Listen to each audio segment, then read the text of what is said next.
That's a great week to be a Wylie Bulldog. Welcome into the Wylie Bulldog Sports Zone.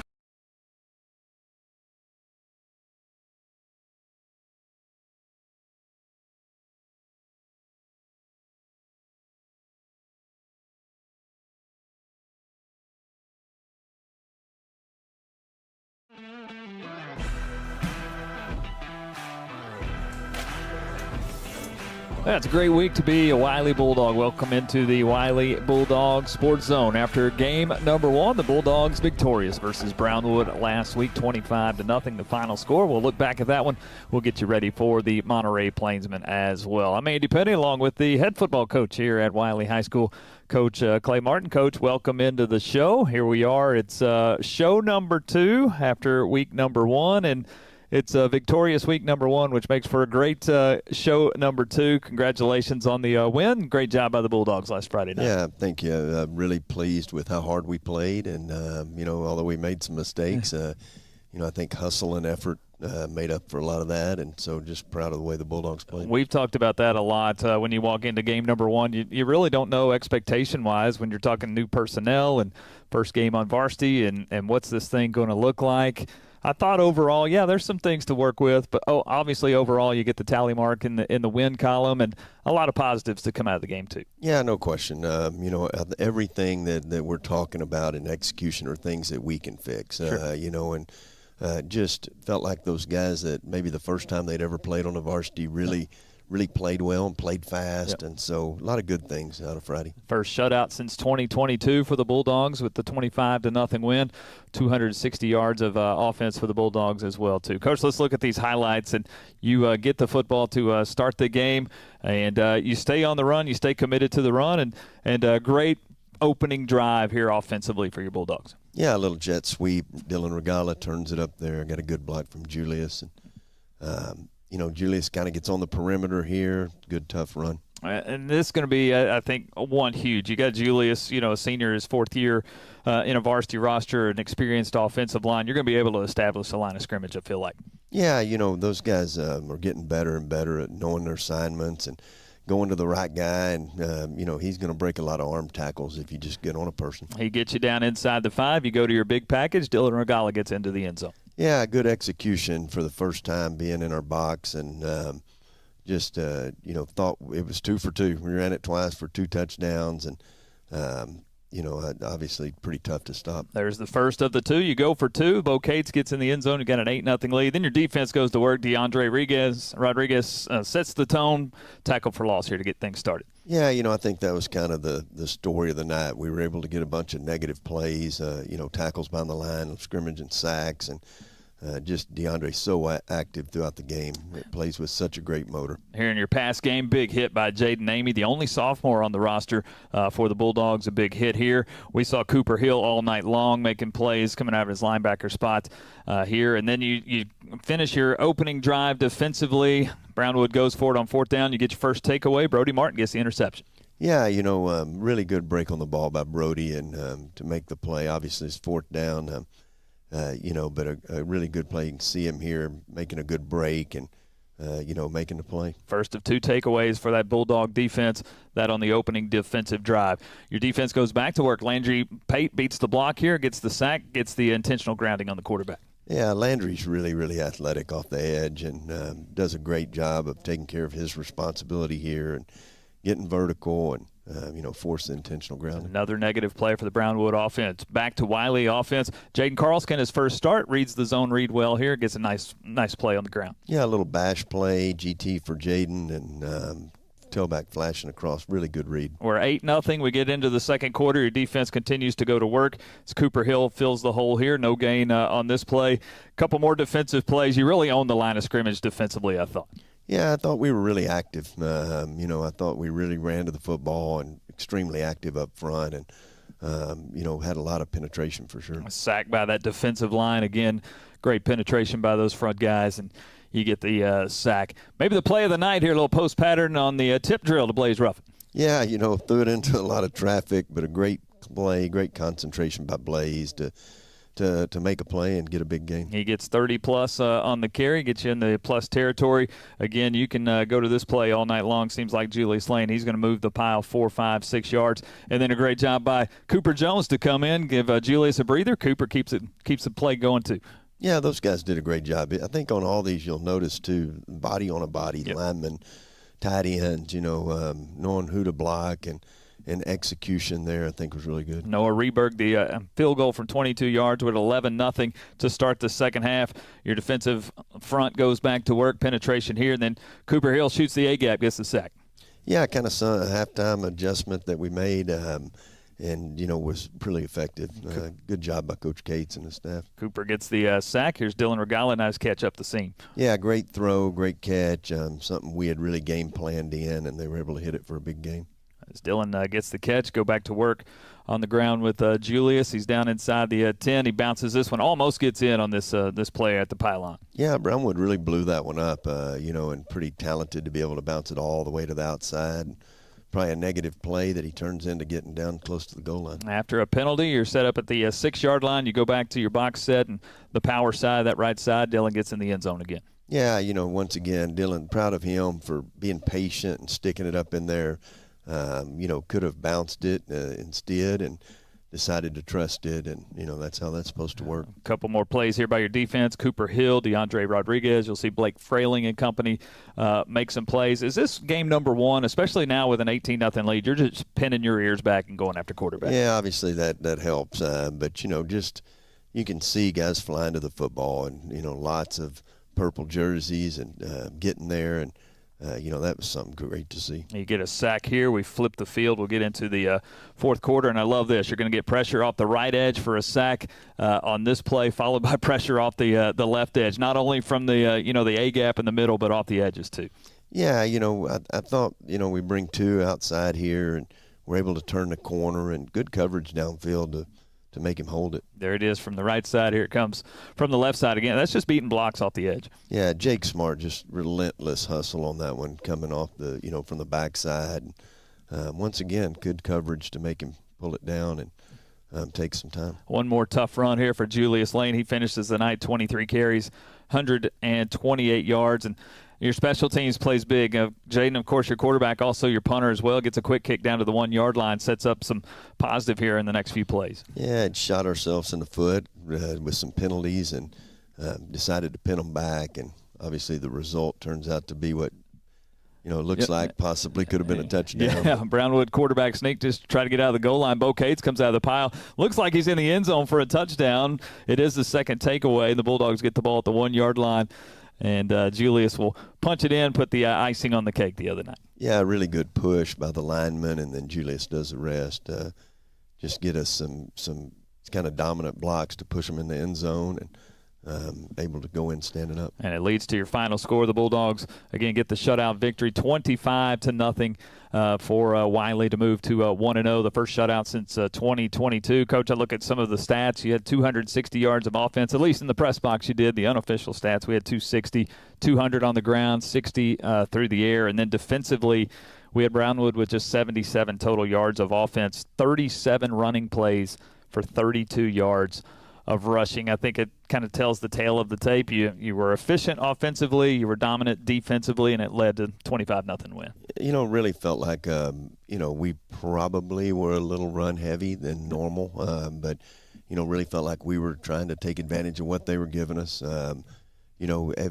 We kind of shot ourselves in the foot with some penalties that we've got to clean up, but overall, proud of both sides of the ball. So the Bulldogs get the win to move to 1-0 and look ahead to the Monterey Plainsmen as well. We'll look forward to the Monterey Plainsmen, a Thursday night special at Lowrey Field. We'll also give you our Abilene Glass and Mirror player of the game. We'll do that in our next segment. We're glad you're with us here on the Wylie Bulldogs Sports Zone. Stay tuned. At Borland Sobin & Partners, your comfort comes first. We understand that going to the dentist can be stressful. So we designed everything to make your visit as easy and relaxed as possible.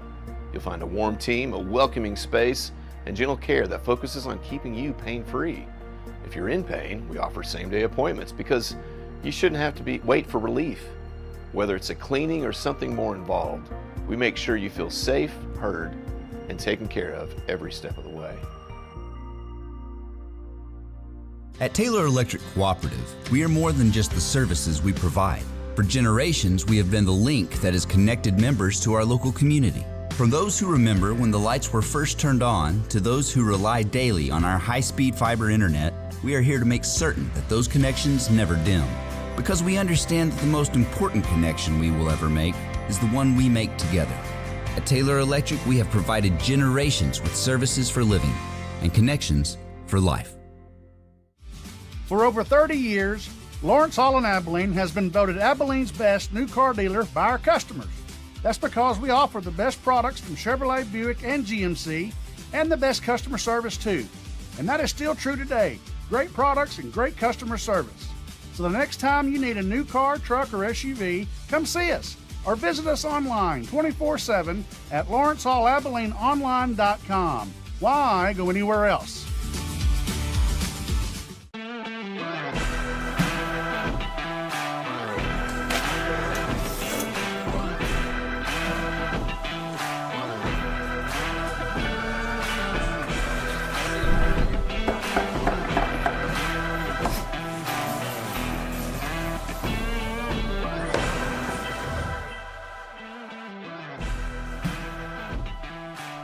And back here on the Wylie Bulldogs Sports Zone, talking the Bulldogs' victory versus Brownwood last week, 25-0. Also getting you ready for the Monterey Plainsmen on Thursday night. Andy Penny alongside the head coach, Coach Clay Martin. Let's say a special thanks to all of our great sponsors of the Wylie Bulldogs Sports Zone. Of course, Taylor Electric Cooperative, still owned by the members it serves. Neighbors working for neighbors, services for living, connections for life. Taylor Electric Cooperative. Borland Sobin and Partners Dentistry, cosmetic and family dentistry, providing the best care possible. You can find them online at bspdentistry.com. Lawrence Hall Chevrolet, they've been voted by the Abilene Reporter News for more than 20 years as the best car dealer here in Abilene, our friends at Lawrence Hall Chevrolet. And, of course, the Shed for a great plate of barbecue, 7925 Buffalo Gap Road.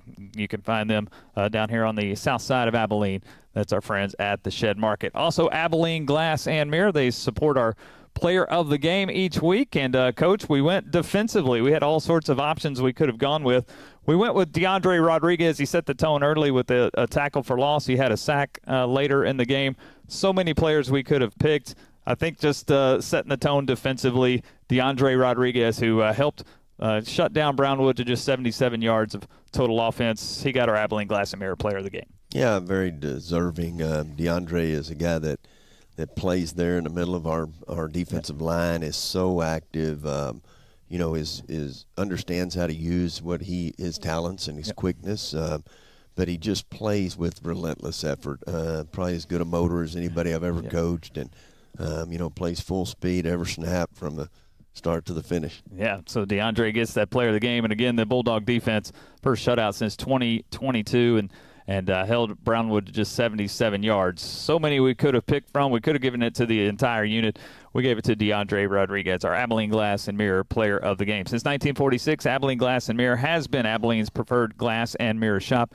You're sure to find what you're looking for there. You can visit them at AbileneGlass.com. And, Coach, let's talk about the shutout. It's your first one in 3 years, and we talked about it during the highlights, but just a little bit more. I thought the front seven, just with your penetration, I'm sure part of game plan, but also the athleticism of those guys, they put Brownwood behind the sticks, I felt like, on first down many, many times throughout the night.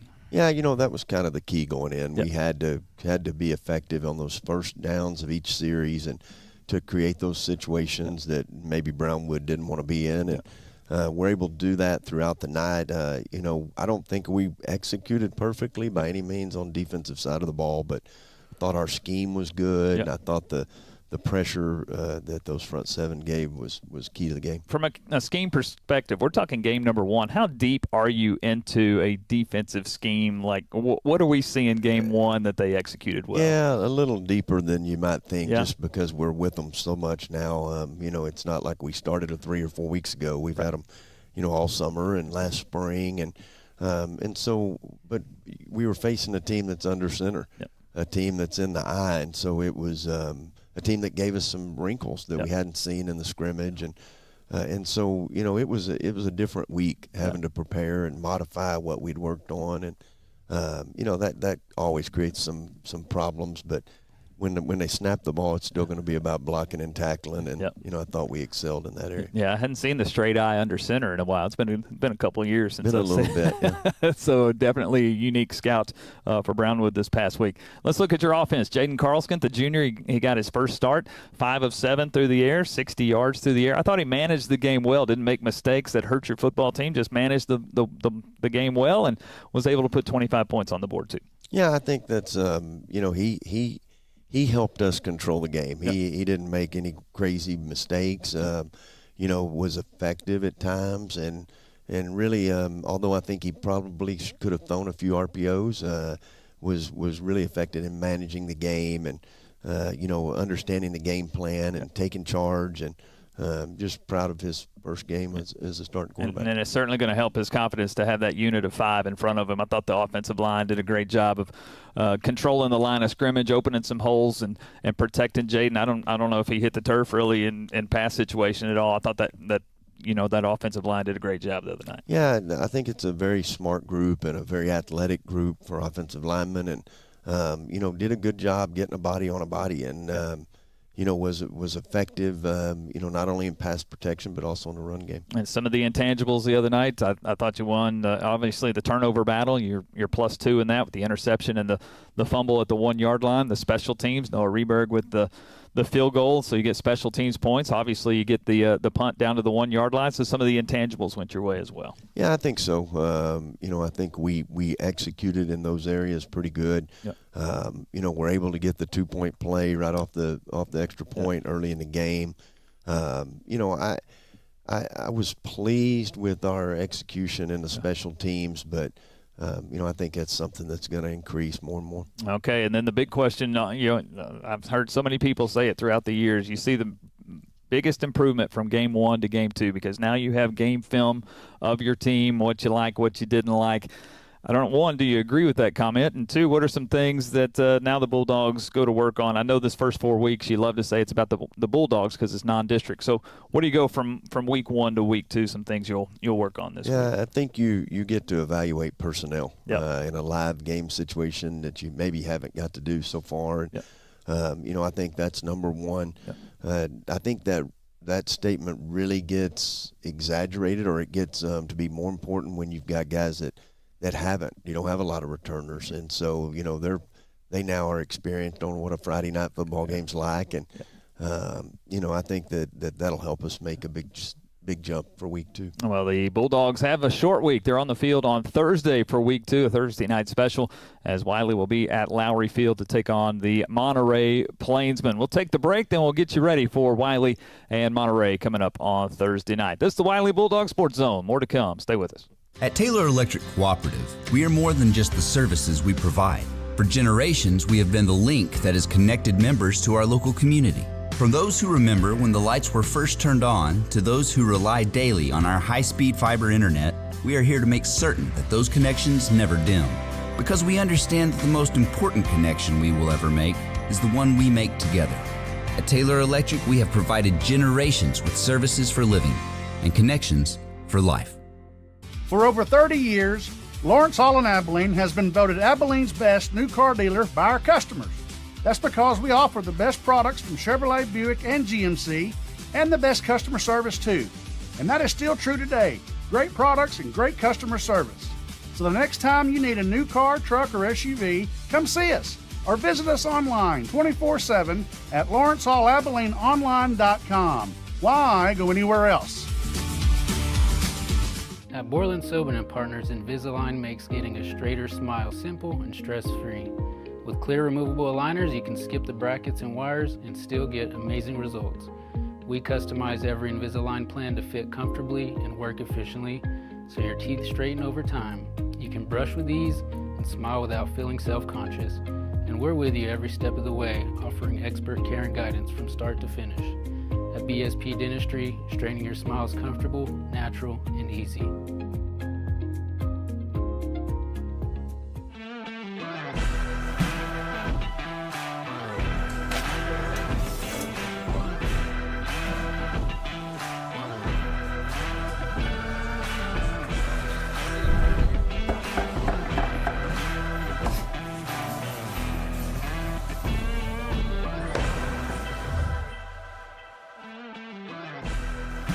And back to the show one final time, the Wylie Bulldogs Sports Zone, as we get ready for a short week here. The Bulldogs on the road for the first time. They'll do it on a Thursday night against the Monterey Plainsmen. It's become a game that has been on the schedule here each of the last 4 years. It was a great one here last year at Bulldog Stadium, Coach. I'll take you back to that one as Monterey had a chance, a field goal in the final play of the game. It doesn't go well, and Wylie able to sneak out with a victory. I think it goes to show the level of competition. This has turned into a pretty good non-district contest for you. Yeah, no question.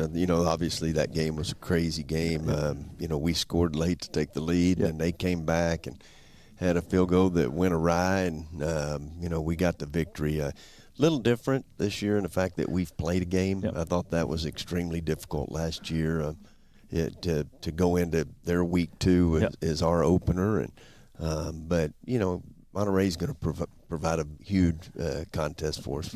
That's right. After the Bulldogs were rained out last year in Brownwood, that was the season opener. I'd forgotten about that for the Bulldogs. For Monterey, they're 0-1 on the year. They played Choctaw, Oklahoma. They're in Lubbock on Friday. Choctaw, Oklahoma, just to put it in perspective for you, the defending state champions in the state of Oklahoma. So a great contest. Choctaw beat Monterey 44-23, the final in that one. But this is a Monterey program that's coming off a great year, an area round last year in Class 5A Division I on the up and up. And I know it's a program on the upswing, and they're going to be ready to play on Thursday night. Yeah, no question. You can see it when you watch the film. Obviously had a really good opponent, kind of shot themselves in the foot, or had a chance to win that one. They play really, really hard. They have lots of athleticism and size, and like you say, it's a program defending district champs of a 5A Division I district with a lot of guys back, and be a tough contest. So let's talk Bulldogs, as we always do in the non-district. You say it's always about the Bulldogs, even though you have a scout. So now you have week 1 on film, and now you come to a week where Monday's a holiday. You play on a Thursday, so the schedule's a little bit crazy. What comes to the top for you as far as, things that we've got to think about this week for the Bulldogs as we prepare for Thursday? Yeah, a weird week for sure. Holiday on Monday, game on Thursday, everything gets sped up. Yeah. We're able to get a lot done on Monday, and it's just challenges for your team. Yeah. The Labor Day's a challenge. Yeah. Traveling for the first time's a challenge. Thursday game with a different schedule, and so we've got a lot of questions and a lot of boxes we got to check this week. And there you go. So 7 o'clock on Thursday night. Again, X's and O's plays a big factor of this as well. So let's talk about your Bulldogs. Again, we've talked about kind of the things you want to improve week 1 to week 2, but also you got to look at some keys to success against the Monterey team that's going to be good. So what's the game plan look like? Some of those keys to success for Thursday night. Yeah, we've got to be able to handle their speed. They're going to be extremely fast at a lot of positions, and we've got to continue to play fast, and I think that will be a good indicator is if we can limit big plays, and on the defensive side, and then offensively they're going to present us a challenge. They're very active and very athletic, and we'll have to continue to stay on our blocks and execute. I asked you last week if you had a favorite Brownwood memory. Do you have a favorite Lowrey Field memory? Let's go Lowrey Field. That way you got not just Monterey, but it allows you a lot of teams. Do you have a favorite Lowrey Field memory? Did you ever play at Lowrey Field? No. Never did? I never played there. That goes all the way back to 1994 when Lowrey Field wasn't what it looks like today. Grass. But, I remember that. Yeah, big playoff game, big win there in 94 on the way to the semifinals. And golly, when they redid Lowrey Field, it's such a great place to play, and have played a ton of playoff games there. And so I don't know if I can chalk it down to one, but just a really neat atmosphere, I think, and a great place to play. No doubt. One of the best venues in West Texas, and looking forward to being there with the great folks of Lubbock ISD and Monterey High School as well. Coach, we'll see you Thursday night. Looking forward to a Thursday night special this week. Hey, thank you. You bet. The Bulldogs, again, 1-0. They'll play a Monterey Plainsmen team at 0-1, but it'll be a good one. On Thursday night, 7 o'clock kickoff from Lowrey Field in Lubbock. Of course, we'd love to see you in person. If not, we'll have the broadcast on Wylie Bulldog Productions on YouTube. as well as on the radio at 106.3 The Raider. We will talk to you next week on the Wylie Bulldog Sports Zone. We'll recap the Monterey game and get you ready for Lubbock Coronado homecoming 2025 for the Bulldogs as well. Thanks for spending some time with us. For the head coach, Clay Martin, I'm Andy Penny. Have a great week. Take care and go Bulldogs. So long, everybody.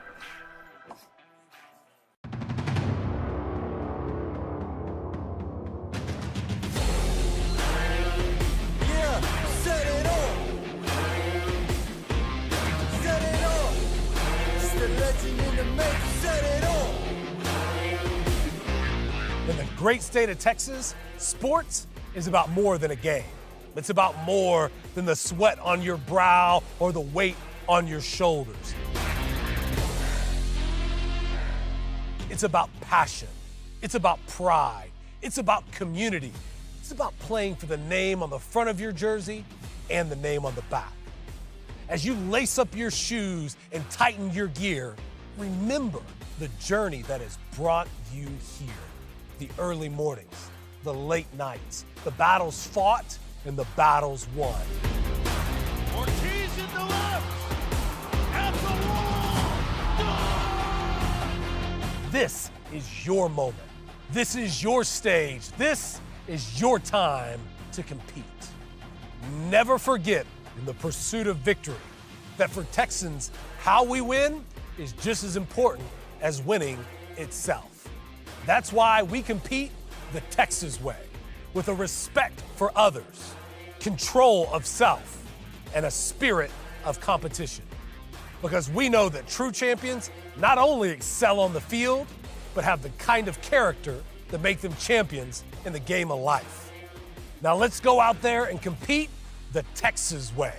For in this moment, on this stage today, you are more than just a player, a coach, or a fan. You are a champion of integrity, a guardian of honor. You are an ambassador of the game. This is our legacy. This is the Texans way.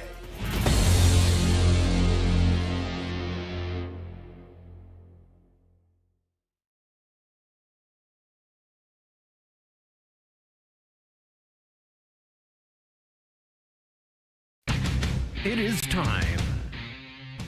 Friday Night Lights come alive under the West Texas sunset.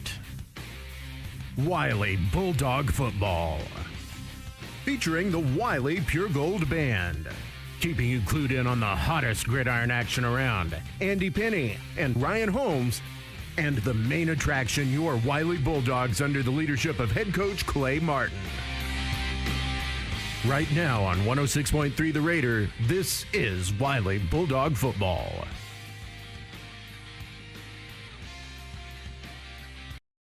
On a beautiful night in Lubbock, Texas, a Thursday night special. We only had to wait 6 days to get back on the field. The Bulldogs at 1-0 have made the trip here to the hub city, and they'll take on a familiar foe in the non-district. It's the Bulldogs at 1-0, visiting the Lubbock Monterey Plainsmen, who sit at 0-1. How we doing, Bulldog fans? Welcome into Wylie Bulldog Football here on Wylie Bulldog Productions on YouTube, as well as 106.3 The Raider. I'm Andy Penny, your play-by-play voice tonight for, again, a Bulldog team who started in dominating fashion a week ago, a 25-0 win versus the Brownwood Lions. They did it on the home field of Hugh Sandifer Stadium.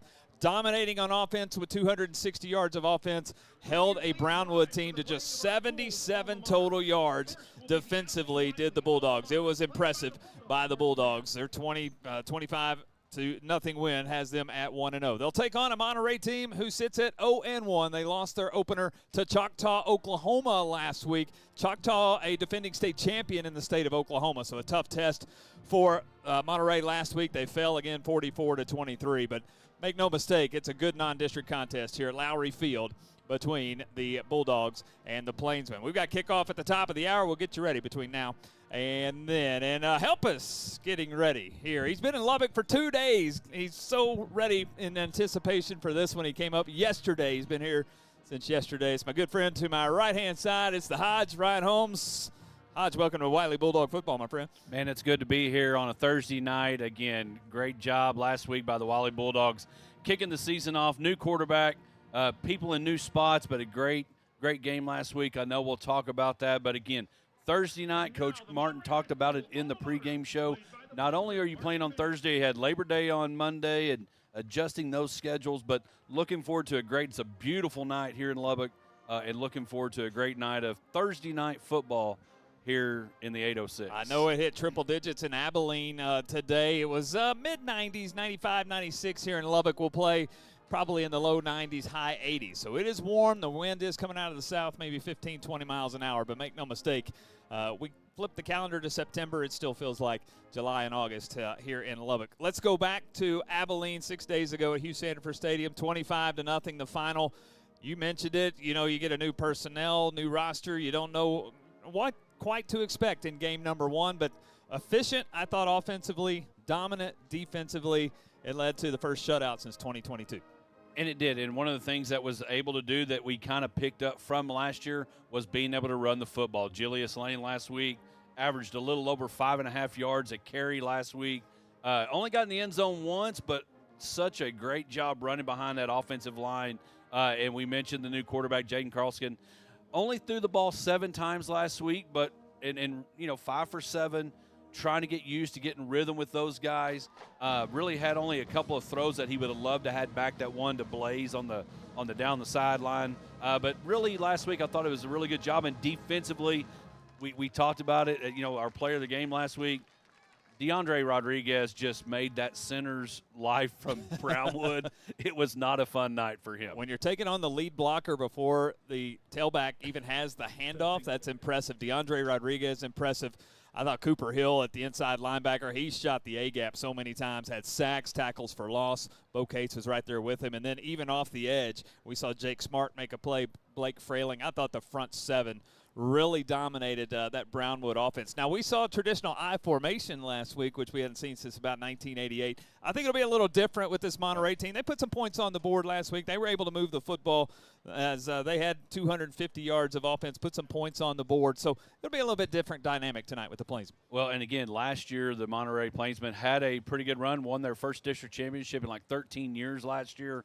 And Coach Sims, was on staff, was promoted to the head coaching position in the spring. And so I do look for them. They put points on the board, did it last week. First time we don't have Arrington back there playing quarterback. And so it will be a challenge again for the Bulldogs. Can you continue that pressure, that winning in the trenches and all those things? Brody Martin with the interception last week. So a lot of good things happen, and now you none of those points, none of those stops, none of those tackles come with you here. You got to hit repeat and do it again. The Monterey defense a week ago gave up 392 yards of offense to Choctaw, Oklahoma, and Choctaw had 4 touchdowns of 20 yards or more. So maybe some opportunities to stretch the field. And I love what you said. And just to go back one more time offensively, Julius Lane, 23 carries, 128 yards. Boy, that's nice to have in the back pocket. I thought the offense, the staff last week kept it simple for Jaden, very vanilla. But I think as the course of the season expands, you'll see Jaden's opportunities in the playbook expand as well. But, hey, keep it efficient. You got Julius in the backfield, but now how many shots will we see with Jaden? Well, and, Jaden last year, JV quarterback, so playing on a Thursday night is not new to him, but playing in under the lights and all those things on a Thursday night as a varsity starting quarterback. But, again, I think like anything else, getting continually more comfortable with those receivers in a game setting. You can hit them all day in practice, but in that game setting, doing those things. And if there was an over or under, I would probably put the over.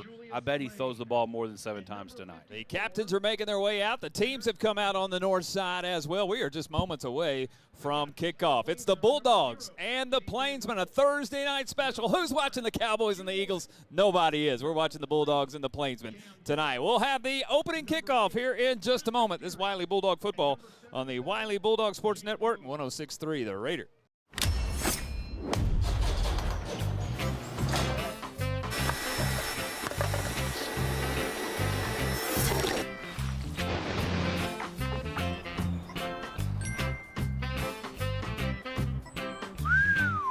$15 to do my next. 20 up front. First checking from First Financial Bank.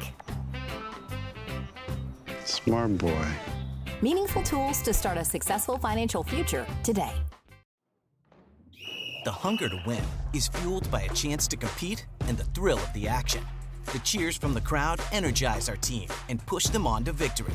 Whether it's the pre-game excitement of tailgating or the post-game euphoria of winning celebrations, Market Street always brings an A game to your party. From kickoff to tip-off and the final buzzer to the last out, Market Street is proud to feed the competitive spirit. At Taylor Electric Cooperative, we are more than just the services we provide.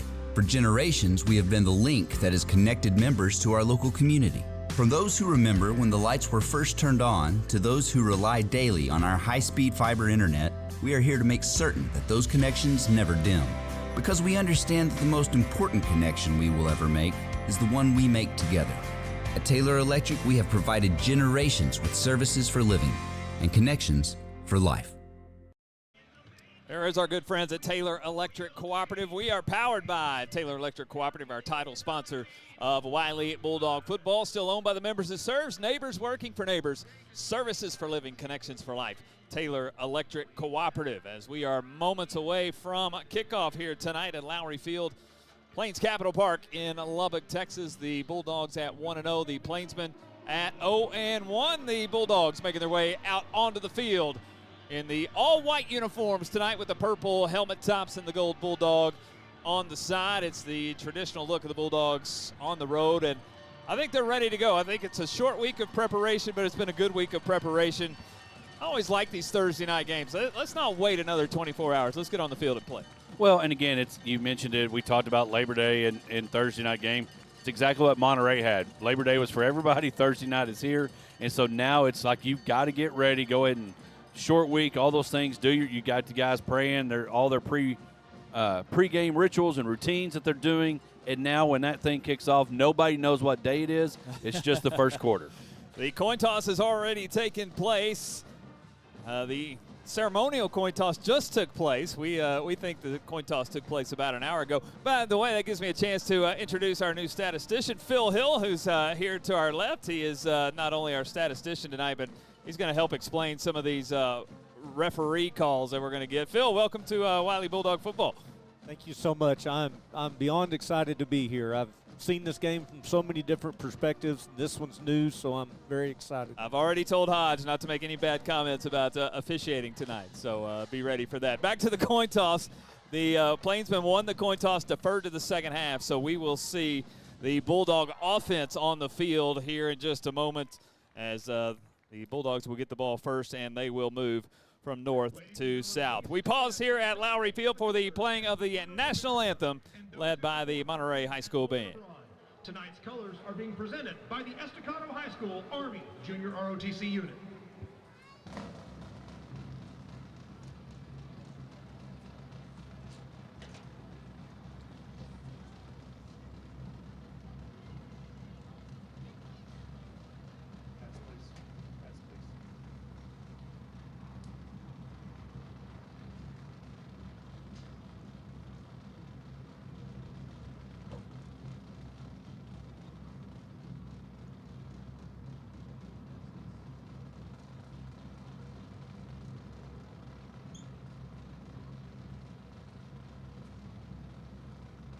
The national anthem will be played by the Monterey High School Marching Band under the direction of Mr. Rodney Gurley.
Another beautiful rendition of our national anthem. We say thanks to all those who protect our freedom both in the United States and worldwide. Great job there by the Monterey High School Band. All right, Hodge, we're moments away from opening kickoff.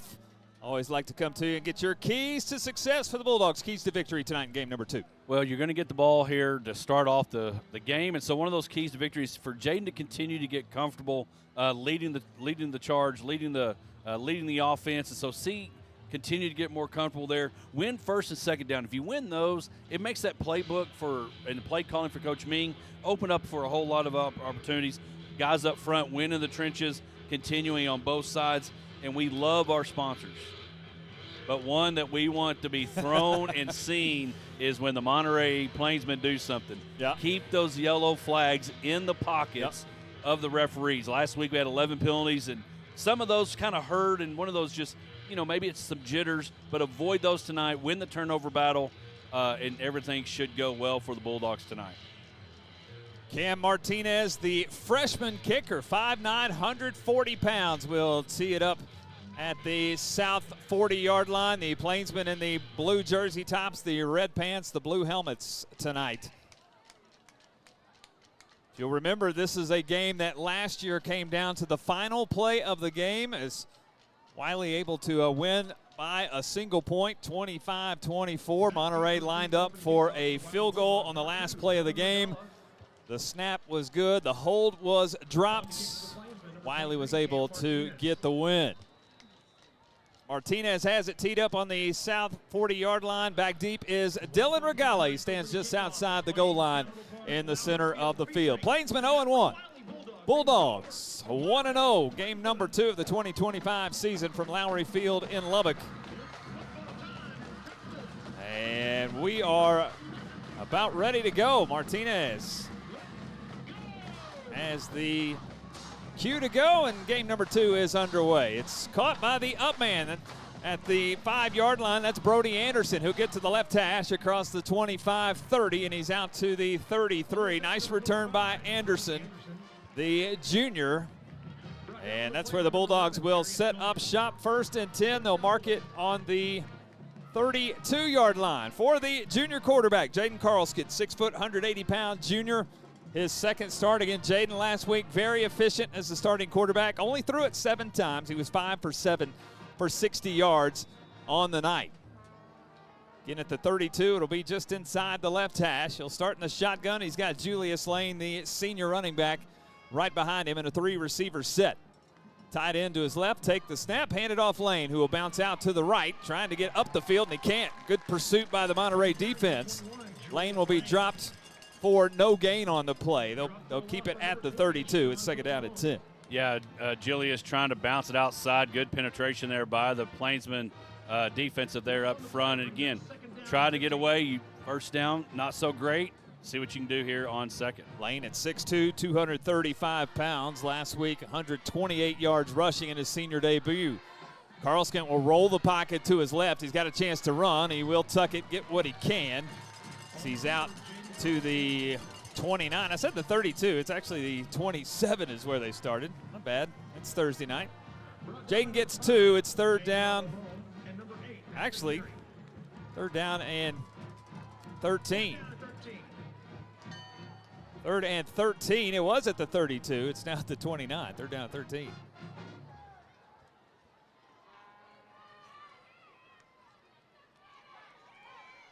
Carlskent rolls to his right. Steps up in the pocket again. He's going to run again with room. 35, slides shy of the 40. He's not going to have the first down.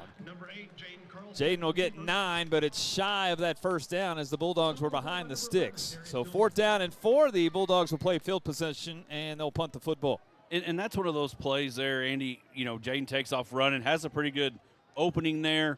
Slides, I don't know what he saw, but, trying to find a way to get to the sticks to get the first down. Instead, the punt team's out on the field. Carlskent is the punter. And now a whistle and a false start here on the Bulldogs. Pest Patrol penalty flag, our first one of the night. Pest Patrol, family-owned and operated business. Their #1 focus, providing customers the best pest control services available. You can feel comfortable when that yellow truck arrives at your home. That is Pest Patrol. It's Carlskent ready to punt. It's Cam Taylor back deep. He stands at the Plainsman 25. It's a nice punt near sideline. No chance for a return. It will hit at the 40. It will take a Bulldog roll and roll to rest at the 33. And that's where Monterey will start their first drive. 9:47 left in our opening quarter. We're scoreless.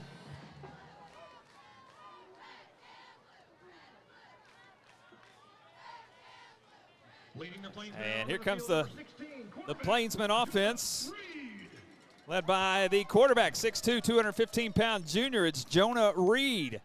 Reed, the stepson of head coach Jason Sims, makes his second start. Last week, Reed was 11 of 21, 122 yards, did throw 2 interceptions. One of those returned for a touchdown. This is a low snap through his legs. All he can do is fall on it back inside the 25. Tough start for the Plainsman offense.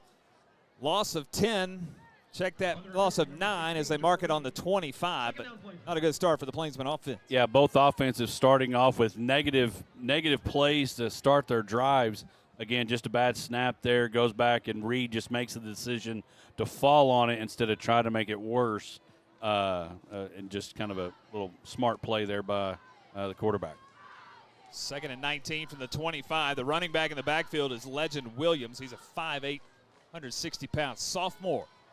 Bulldogs in the neutral zone. It's a free play. Actually, the officials will blow this dead. Go ahead and call an offside here. Our second pest patrol penalty flag on the Bulldogs. Had 11 of those last week, already 2 here in the first 3 minutes. Yeah, and again, you know, I think DeAndre trying to get that jump, was able to do that all last week, but just a little bit of patience there.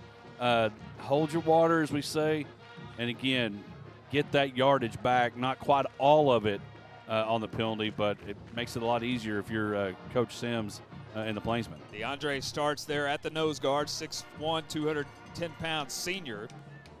Nicholas Jerpy on that defensive line. He wears number 52, 6'5", 250-pound junior. As here is second out, 14. It's a handoff, bouncing out to the left. First carry of the night for Legend Williams. He's got 4 yards back. The tackle that time made by Carter Nelson, the junior strong safety. Yeah, great job realizing, hey, it's run, comes up, makes a great job, great kind of open field tackle. It's just him and the running back, and a great job by Carter. And now a third down, an opportunity to win this here if you're the defense. Third down 10, ball on the Plainsman 34. It's on the left hash. First potential passing situation here for the Plainsman offense. Big cushion over here from Ruffin and this side receiver. Straight drop, pressure off the edge, trying to set up the screen. It's intercepted. DeAndre Rodriguez puts 6 on the board. That's a pick 6 to the house.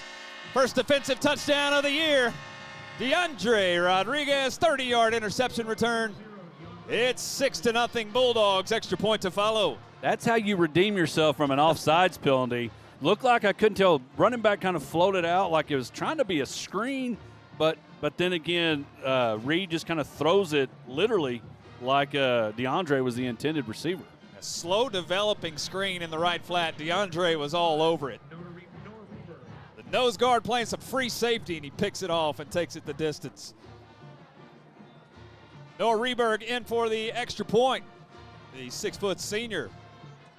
Snap is back. Okay, told is a good one. It's down, and it is good. 7:50 left first quarter. Our score, Wylie 7 and Monterey 0. This is Bulldog Football. We're powered by Taylor Electric Cooperative, the Wylie Bulldog Sports Network, 106.3 The Raider.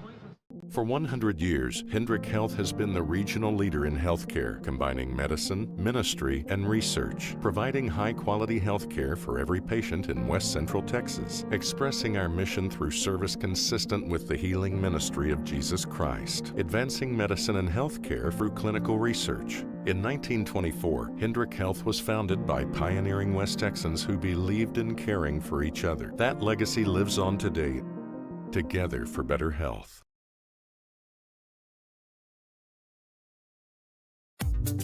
Whether an organized team sport or walk around your neighborhood, Hendrick Clinic Bone and Joint, Action Sports Medicine, and Action Physical Therapy understand the importance of keeping your family moving.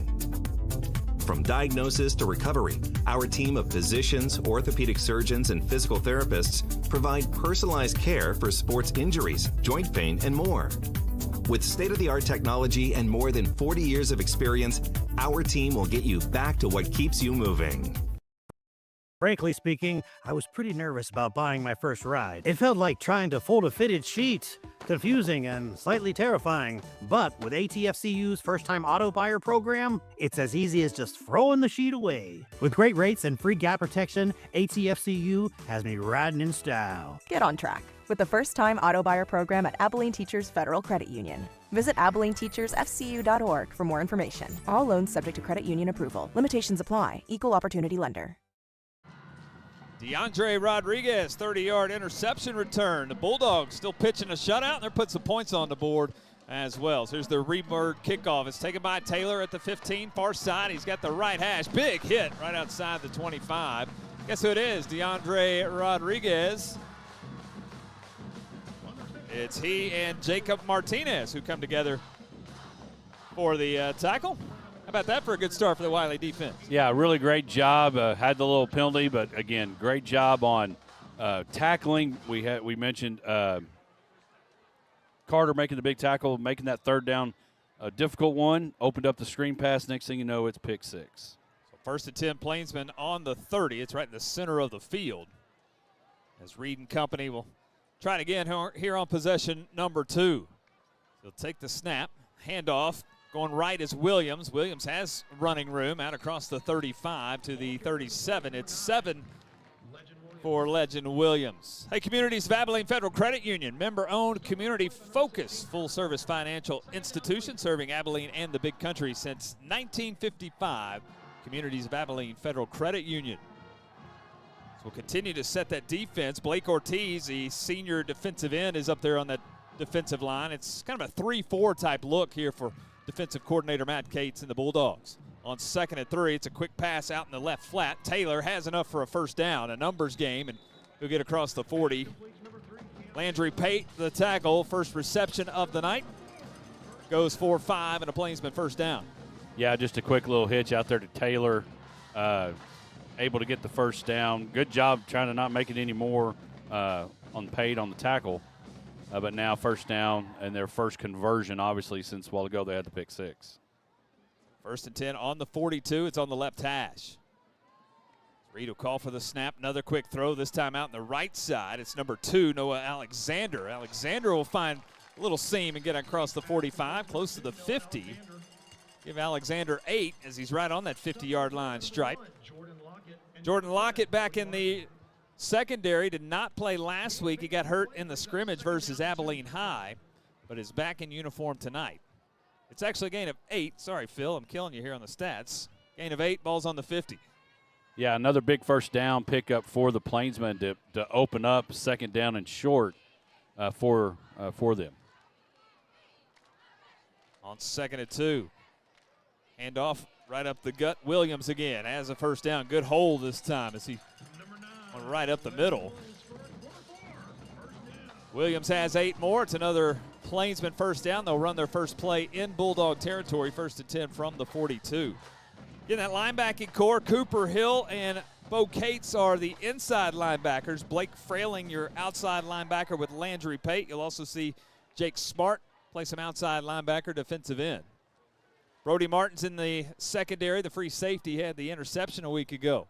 Another handoff, Williams, left side this time, hit at the line, bounces off. He's still on his feet. He's got the near sideline. He's got the 30, 25. He's got the 22. Yards after contact for the sophomore. Turns a 1 to 2 yard gain into 20, and another Plainsman first down. 1st and 10 at the Wylie 22. Yeah, again, great job by Legend, just bouncing it outside, breaking tackles from the Bulldogs. And now the Bulldogs a little bit on their heels right now on the second drive of the Plainsmen. 5:05 left, first quarter. Wylie a 7-0 lead. DeAndre Rodriguez interception return for a touchdown. Plainsmen 1st and 10 again at the Bulldog 22. Whistle here and false start here on the Plainsmen. Their first penalty of the night. Pest Patrol penalty flag. Talked about Brody Martin, the free safety. Carter Nelson, the strong safety. Jordan Lockett is the corner.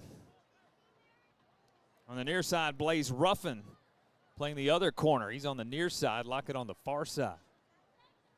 First down at 15 now for the Plainsmen at the Bulldog 27. Bunch set up a little bit over here, kind of a wing. Low snap, handoff Williams behind that bunch set. Got the near side, he's got the 15, the 10, it's a foot race, and he steps out inside the 5-yard line. Plainsman likes something on this left side of the formation. It's another big gain, this one of 24. It's first and goal, Plainsman at the 3-yard line. Yeah, just kind of running behind the big line, the lineman for the Plainsmen. Great job, a little outside kick and big run by the Plainsmen now. Got to tighten up a little bit if you're the Bulldog defense. Williams only 74 yards of rushing last week. He's already at 60 plus. First and goal, Monterey.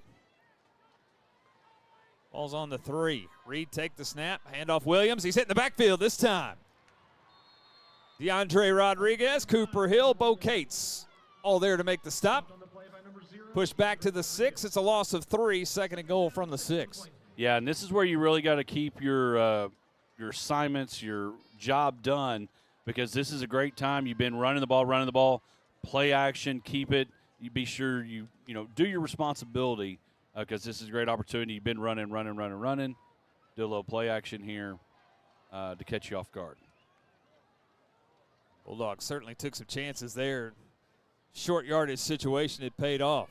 Another tight set here for the Plainsmen. Have 3 receivers, trips receivers to the left, but all tight right off the tackle. Handoff Williams again. He's met in the backfield again. Cooper Hill, the inside linebacker, shoots the A-gap again. Williams a loss of 4. Possession going the wrong direction now. Third and goal from the 10-yard line. Yeah, and a great job, Cooper, getting there, wrapping up, not letting Williams break his tackle. Great job. Another tackle for loss for the Bulldogs. And now third and goal right there on the 10. As this quarter going fast, 3:07, 3:06. Wiley's only run 3 offensive plays here in this first quarter, but have a 7-0 lead. Big play here. This is a point play here. Third down and goal from the 10. Try to hold Monterey to a field goal attempt. From the right hash, he'll Reed in that shotgun. Take the snap, straight drop, looks to his left. Pressure off the edge, throws the out pattern. His receiver fell down. Fell down out of the break. Pass falls incomplete. It's fourth and goal from the 10. The Bulldogs spin but don't break. Here comes a field goal attempt for Monterey. Yeah, a great, again, you mentioned not bending and not breaking. A great break right there as Cam Taylor goes to make his little cut and move to stop. Unable to keep his footing, falls down, pass hits the turf, and now the field goal unit's on the field. As Cam Martinez, the freshman, in for the field goal attempt. The tee will go down on the 17-yard line. It's a 27-yard field goal from the right hash. Plainsmen are ready. The snap is back. The hold is down. Martinez from 27. It is on the way, and it is good. The Plainsmen, the first team to score the Bulldogs with 2:39 left in the first quarter. It's Wylie 7 and Monterey 3. As we step aside, Bulldog football powered by Taylor Electric Cooperative on the Wylie Bulldog Sports Network, 106.3 The Raider. At Borland Sobin and Partners, your comfort comes first. We understand that going to the dentist can be stressful, so we designed everything to make your visit as easy and relaxed as possible. You'll find a warm team, a welcoming space, and gentle care that focuses on keeping you pain-free. If you're in pain, we offer same-day appointments because you shouldn't have to wait for relief. Whether it's a cleaning or something more involved, we make sure you feel safe, heard, and taken care of every step of the way.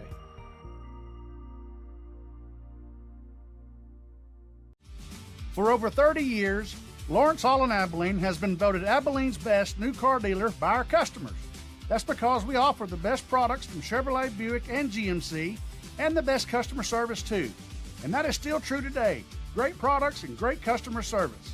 So the next time you need a new car, truck, or SUV, come see us or visit us online 24/7 at LawrenceHallAbileneOnline.com. Why go anywhere else? Cam Martinez, a 27-yard field goal. The Plainsmen are on the board. 7-3 Wylie, 2:39 left in our first quarter. 10-play, 60-yard drive. Took 5:06 off the clock, but the Bulldog defense holds to a field goal attempt. Communities of Abilene Federal Credit Union scoring drive summary. Feels like forever since the Bulldog offense has been on the field. They'll finally get the football back.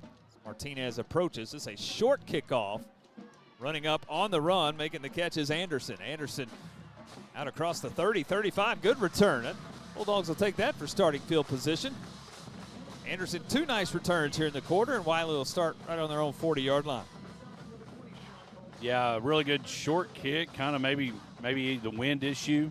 But again, another great starting field position here for the Wylie Bulldogs, hoping to run more than just 3 plays. Unless it's a 1-play touchdown, they would take that too. Carlson has yet to throw a pass, had 2 passing plays, but tucked it and ran on both. Start here, 1st and 10 again at the 40-yard line. It's on the right hash, has a tight end to his right. That's Michael Pena-Perez. Blake Frailing is offset to the left, 2 receivers to the left as well. Carlson take the snap, handoff lane on a stretch play going left. He's at the numbers, but a lot of east and west, not much north and south. Zay Hall comes out of the secondary to knock him off his feet. Julius maybe 1 on forward progress. Set up 2nd down and 9. Yeah, really good job by the defensive end for the Plainsmen extending that drive. Again, long way sideways and not being able to turn it up to get much and only able to get up the yard. Dylan Regala in the receiving core. Blaze Ruffin also a receiver. You'll see Aaron Edwards at that tight end spot. Jaden Namey, the sophomore. We'll see him in that receiving core as well. Another handoff lane. Stretch play to the right this time with a hole. He's got the 45. He's close to a 1st down. Takes a big hit just shy of it. 8, though, for Julius. It's 3rd down and 1 for the Bulldogs. These are the situations you like here. 3rd down and short. Yeah, 3rd down and short gives you a lot of options from play action to keep, running the ball behind the big offensive line with Julius. Jaden calling the play out now. Wyatt Kidman's in the receiving core here. 3rd and 1 from the 49. Take the snap. It's Julius again on the right side. A lot of blue helmets right at the line of scrimmage. I don't think he got there. And he did not. No gain on the play. It's 4th and 1. It's decision time for Clay Martin, offensive coordinator Jason Ming and company. Don't see any personnel changes, but again, Carl Skint, the quarterback, is also the punter, so they have options here. Offense still on the field for 4th and 1. Yeah, this is where you just got to win that battle up front, get some penetration, and find a way to get that yard to keep this drive alive. Jaden an extra step back. This might be a quick kick punt situation. Long look over to the sideline. And Carlson the extra step back. And he will punt the football. Nobody back deep for the Plainsmen. They'll try to land it inside the 10. It's rolling. It's at the 5. It will come to a rest as the Bulldogs will cover it up and down it at the 4-yard line. So still without a 1st down here in the game for the Bulldogs, but they do have a 7-3 lead. 25 seconds left in our 1st quarter. And a long field ahead here for the Plainsmen offense. 1st and 10 at their own 4-yard line. Yeah, and the defense goes right back on the field with the 3 and out. Great field position, trying to win it. Coach Mean, Coach Martin make the decision to quick kick, get the results you want inside the 5 for the Plainsmen. Remember, they've had that issue early on with the snap. One of those here would be good. Legend Williams already with 56 yards rushing here tonight for the Plainsmen. They have 60 total. Their 3rd offensive possession. 1st and 10 from their own 4. It's on the left hash. Good snap. It's dropped, though, on the quarterback exchange to Williams. He's fortunate to get that back. He'll lose yardage. Forward progress. The officials will mark it on the 2. That was dangerous on the handoff exchange. The ball hit the turf. Williams able to get it back, but he's buried for a 2-yard loss. Go ahead. Well, that's the second play. You know, of course, they had the big drive a while ago. 1st drive and 2nd drive, both with some mishaps on the exchange snap and there on the handoff. And that takes us to the end of the 1st quarter here at Lowrey Field after 12 minutes. It's Wylie 7 and Monterey 3. We'll take the timeout. Bulldog football powered by Taylor Electric Cooperative on the Wylie Bulldog Sports Network, 106.3 The Raider.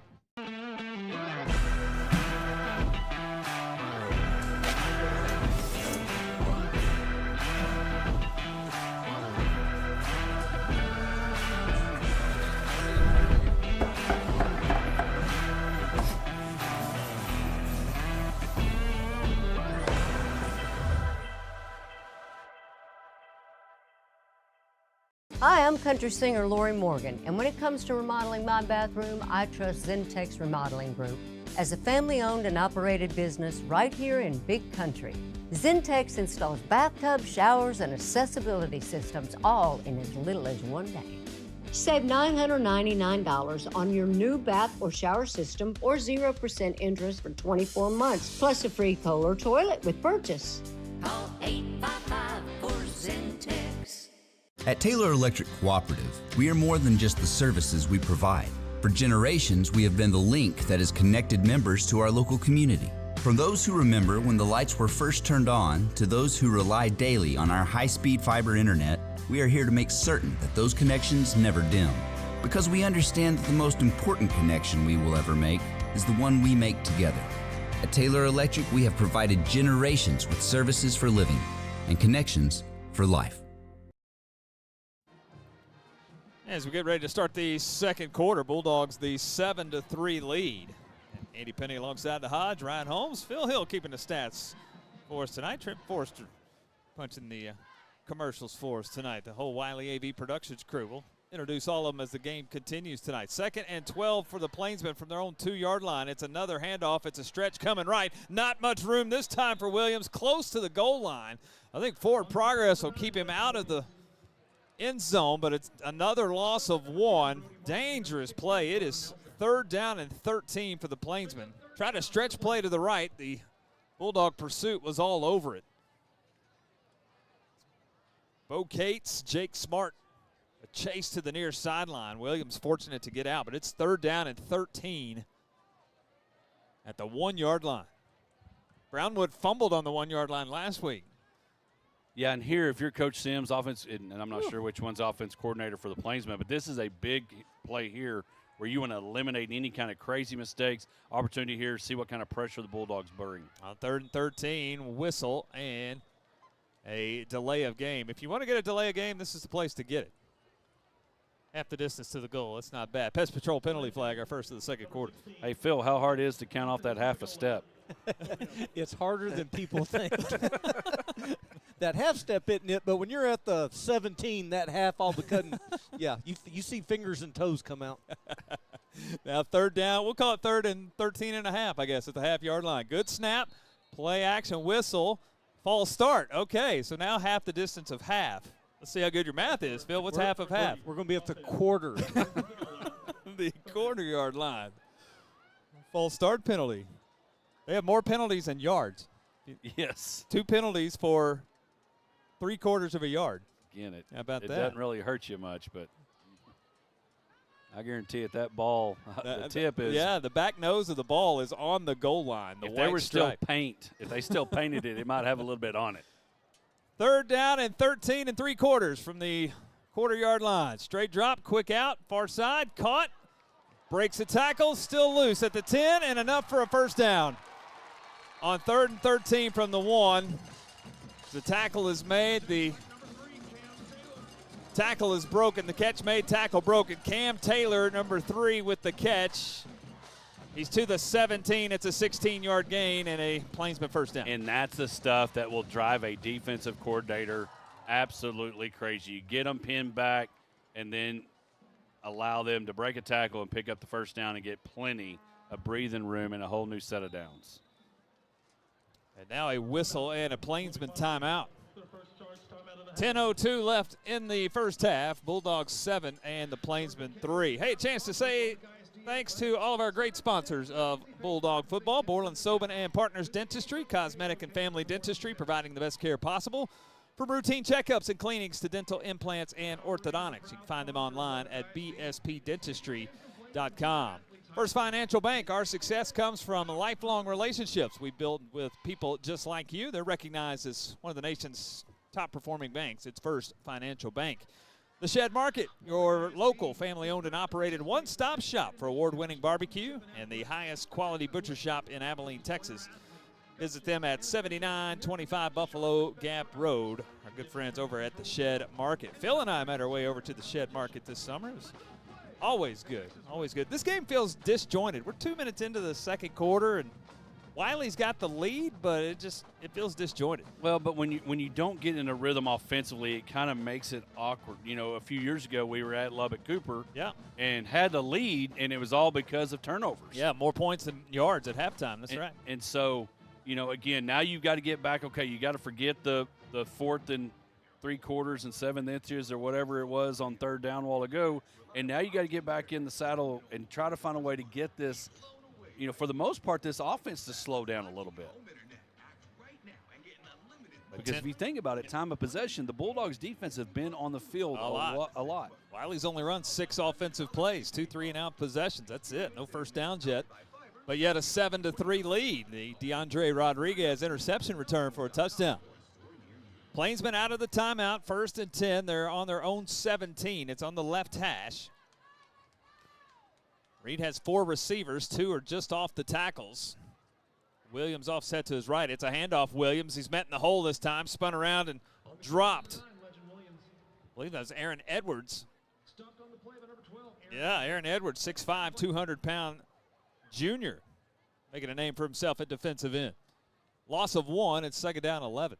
Yeah, Edwards did a really good job finding the gap, wrapping up. Again, we were there a while ago on the pass play, just didn't wrap up. So great job by the tackling on the tackle job there. Good job. On 2nd down and 11, just inside the left hash. Hill rolls the pocket to his right, though the out pattern this time caught. Nice ankle tackle by Jordan Lockett as the catch made by number 1, Q Boyd. Lockett on the break wanted to go for the interception, changed his mind about halfway through and was able to make the ankle tackle. It's a gain of 5. It's 3rd down and 6 for Monterey. They're at the 21. They need the 27. And again, Jordan did a really good job. A little back pedal as you're told to do. Saw the ball. Again, made a great job, and can't emphasize enough. Coach Martin talks about it. Tackling and blocking is what wins you ball games. On 3rd and 6 now on the right hash at the 21. Hill straight drop again. Looks to his left, another out pattern. This one caught again. It's Taylor. Taylor's been the receiver of choice on 3rd down. He's got it to the 33-yard line.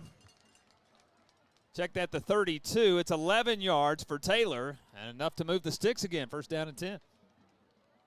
Yeah, just a little bit of delay getting there, trying to break on the ball. But again, Taylor with a big catch there, and not only big catch, but keeps this drive alive. That's been the pass route of choice here in this first half, is the out route. Nothing vertically yet, but got to be aware of the out and up. But it's been all the out pattern thus far.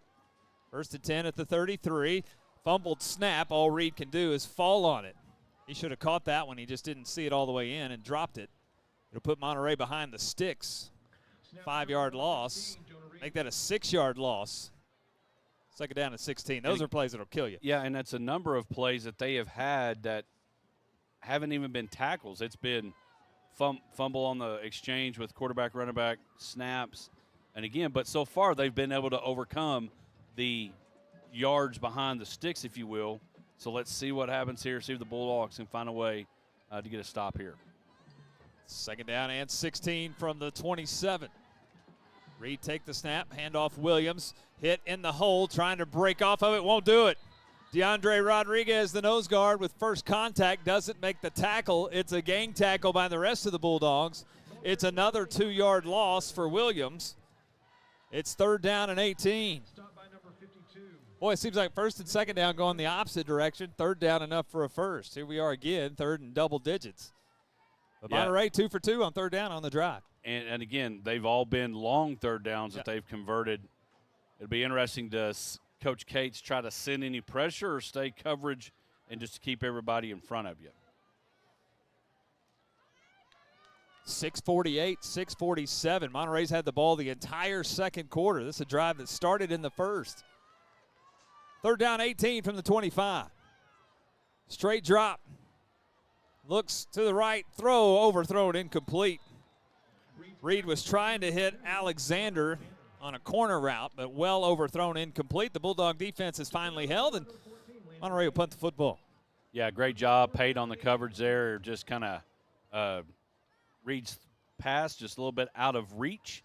And now an opportunity for the Bulldogs to get, hopefully secure the return here and get good field position. which hasn't been a problem. We've had good field position on all of our possessions so far, which are only two. Just 2 drives and thus you far. mentioned only 6 plays ran. Martinez in punt formation. Blaze Ruffin back deep for the Bulldogs. Stands right at the 50-yard line. Good snap, helmet high. Bulldogs going for the block. The guy to deflection, good thing because they ran over Martinez, the punter. The white hat referee immediately said that there was contact of the football. It does take a Monterey roll, though, and it rolls to the Wylie 46. So credit to Martinez, who had heavy pressure, able to get enough of it, and a Monterey roll where the Bulldogs will start at their own 46-yard line. Dangerously close to a block punt. Yeah, again, great job by the guys up front there. Made it difficult. You mentioned it. Thank goodness got a piece of that. And, again, still great field position just for the third time. The Bulldogs, great field position, and see what we get to do with it. Wylie with just 15 yards of offense and a 7-3 lead. 6:22 left before the half. 1st and 10 on the 46. It's in the middle of the field. Trips to the right, tight end to the right. Carlskin, a long snap count. Straight drop, looks to his right with a nice pocket. Now starting to collapse. He gets out of it. Scrambles to his right. Deep route down the field. Julius Lane in and out of the hands and incomplete. Lane had run a wheel route out of the backfield up the far sideline. Carlskin went into scramble drill. Lane just went vertically down the sideline but could not haul it in. It's 2nd and 10. Yeah, and I couldn't tell if he could have threw that up a little bit out in front and let Julius run under it. Not necessarily a back shoulder throw, but a little bit underthrown. Julius had a chance but wasn't able to bring it in, and now 2nd down for the Bulldogs. It goes as the first pass attempt of the night for Carlskin. Here's 2nd and 10, play action, throw it underneath screen. It's Ruffin in the near flat. He's across the 50. He takes a pretty good lick, but Blaze makes the catch. He'll get 5 on the first completion of the night. Tackle on this near side by Patrick Deary. And actually, they'll mark it on the 48. So give Blaze 6 on the play. But another 3rd down here, 3rd down and 4. Wiley's 0 for 2 on 3rd downs tonight. Yeah, it'll be interesting to see, what Coach Ming decides to do if he trips over there on the Bulldog side. Jaden Amy's in the receiving core. Where's number 33? Wyatt Kidman also in that receiving core. He's in the slot. 3rd down, 4 Bulldogs from the Monterey 48. Take the snap, play action again. Pressure off the edge, and Carlskin never saw it. From the blind side, the sack for Monterey. Jordan Evans gets the sack. It's back to the 45. It's a loss of 7. It's 4th down, 11 for the Bulldogs. Yeah, and here comes the punt formation. And again, the Plainsmen were able to kind of collapse the pocket. It started to kind of develop, and next thing you know, the pocket just kind of collapsed on top of Jaden, and now brings out really a no-doubt punting situation. So now 3 series and 3 3-and-outs. Wylie still without a first down here in the first half, and still the 7-3 lead. Carlskin in punt formation is 3rd of the night. Cam Taylor is back deep this time for Monterey. Here is the punt, and it'll go to the far sideline. Take a bounce. Taylor will pick it up on a bounce at the 7-yard line. He's across the 10, 15, and about the 16-yard line. And Monterey again will start inside their own 20. 4:30 left before the half. Wylie 7, Monterey 3. Of course, this is the only game in District 2-5A tonight. A full slate tomorrow. The big one, Abilene Cooper and Abilene High. They'll be over at Shotwell tomorrow night. Lubbock Cooper is here at Lowrey Field tomorrow night. They'll take on Coronado. We'll see the Mustangs next week. Caprock and Paladuro playing Amarillo tomorrow night. Friendship is at Wichita Falls Memorial. That'll be a good one in Wichita Falls tomorrow night. Wichita Falls Legacy, their first win in school history last week. They'll take their 1-0 record to Tascosa. And Pampa and Plainview also play. The Bulldogs of Plainview fell last week. 4 wins, 3 losses in District 2-5A a week ago.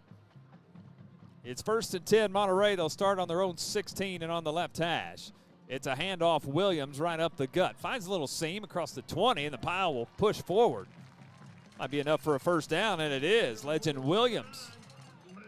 Give him 11 on the play to the 27, 1st down and 10. First big first down play for the Plainsmen. They've been kind of behind the sticks on first down. Kind of little whirly word, little, I don't know what that little motion was. Look, thought I was watching arena football. Or Canadian, take your pick. I bet there's a little flare screen out there for that. At some point. Yes. First and 10 from the 27. It's another Williams handoff. He'll go up right guard. He finds a small seam. He's to the 30. It's Nicholas Jerpy, the tackle. Nicholas, the 6'5", 250-pound junior. Second down and 8 from the 29. Monterey, they're at the pace of this offense, they might take this thing all the way to the half. They get the football to start the second half. Yeah, and I really don't think that, they haven't shown any kind of rush as far as tempo-wise, and really allows the defense to finally get a little bit of breather in between plays. Second and 8 from the 29. This time Reed will roll to his left. Throw, curl pattern, caught, far side, a spin. And down is Cam Taylor, another catch, close to a first down. He needed the 42. It'll depend on a spot.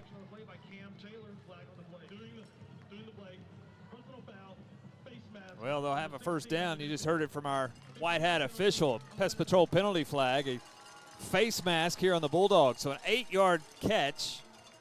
Add 15 more for the personal foul face mask. Taylor's helmet's come off 2 or 3 times already tonight when he's made catches. It came off that time courtesy of the Bulldogs. But that'll push the football past the 50-yard line. It's in Wylie territory at the 48. And again, Monterey continuing to just kind of move, and those things that you want to avoid, those penalties that add on to the plays, definitely will want you to pull your hair out. At the Wylie 48, new set of downs. Reed slapped the hands together. Handoff Williams, hit right at the line of scrimmage. Landry Pate actually drops him for a 1-yard loss. 3:05 in the first half. Wylie 7, Monterey 3. I'm not sure if you'd have told me that we'd be 21 minutes deep. Wylie would not have a first down yet, but somehow they'd have the lead. Yeah, or the fact that it would only already be 7:46 and the half almost over. Pressure off the edge. Reed steps into the pocket. Now wants to scramble and run out to the right. Flag flies as Reed will get back to the line of scrimmage. This in the area of holding. Pest Patrol penalty flag. Phil, you're all over it. Typically when the guy behind the offense throws the flag, that's a holding call, right? Correct, and he immediately went to the Wylie staff wanting to know their decision. So Holding, number 77, offense. 10-yard penalty from the previous spot. Replay, second down. So Pest Patrol penalty flag, and Clay Martin decides to take the 10-yard penalty. Would have been a 3rd and 11 if you decline. Instead, he's going to push Monterey back. So 2nd and 21 now. Ball's back at their own 41. That's a tough decision to make in there. Do you go 3rd and double digits? Do you push him back, force him to get 21 over the course of 2 plays? He'll go back. Well, now it's going to be more. It's going to be more. False start here on the left guard. And in doing that, the other thing, and correct me if I'm wrong, Phil, the clock's going to crank up as soon as this thing gets rolling, right? Correct. So now not only it kind of, as much as you don't want to go backwards if you're Monterey, it doesn't hurt you as bad as long as you don't do anything crazy, because you do get the ball to start the second half. Yeah, that clock's still running. 2:08, 2:07. It's zero urgency by the Plainsmen. Yeah, Monterey's going to run it down here to 1 second on the play clock. Oh, 2-minute timeout. I forget. Yeah. High school 2-minute timeout. We'll take a timeout as well. 2 minutes left in the first half. It's Wylie 7, Monterey 3. Bulldog football powered by Taylor Electric Cooperative on the Wylie Bulldog Sports Network, 106.3 The Raider. At Borland Sobin & Partners, Invisalign makes getting a straighter smile simple and stress-free. With clear removable aligners, you can skip the brackets and wires and still get amazing results. We customize every Invisalign plan to fit comfortably and work efficiently, so your teeth straighten over time. You can brush with ease and smile without feeling self-conscious. And we're with you every step of the way, offering expert care and guidance from start to finish. At BSP Dentistry, straightening your smile is comfortable, natural, and easy.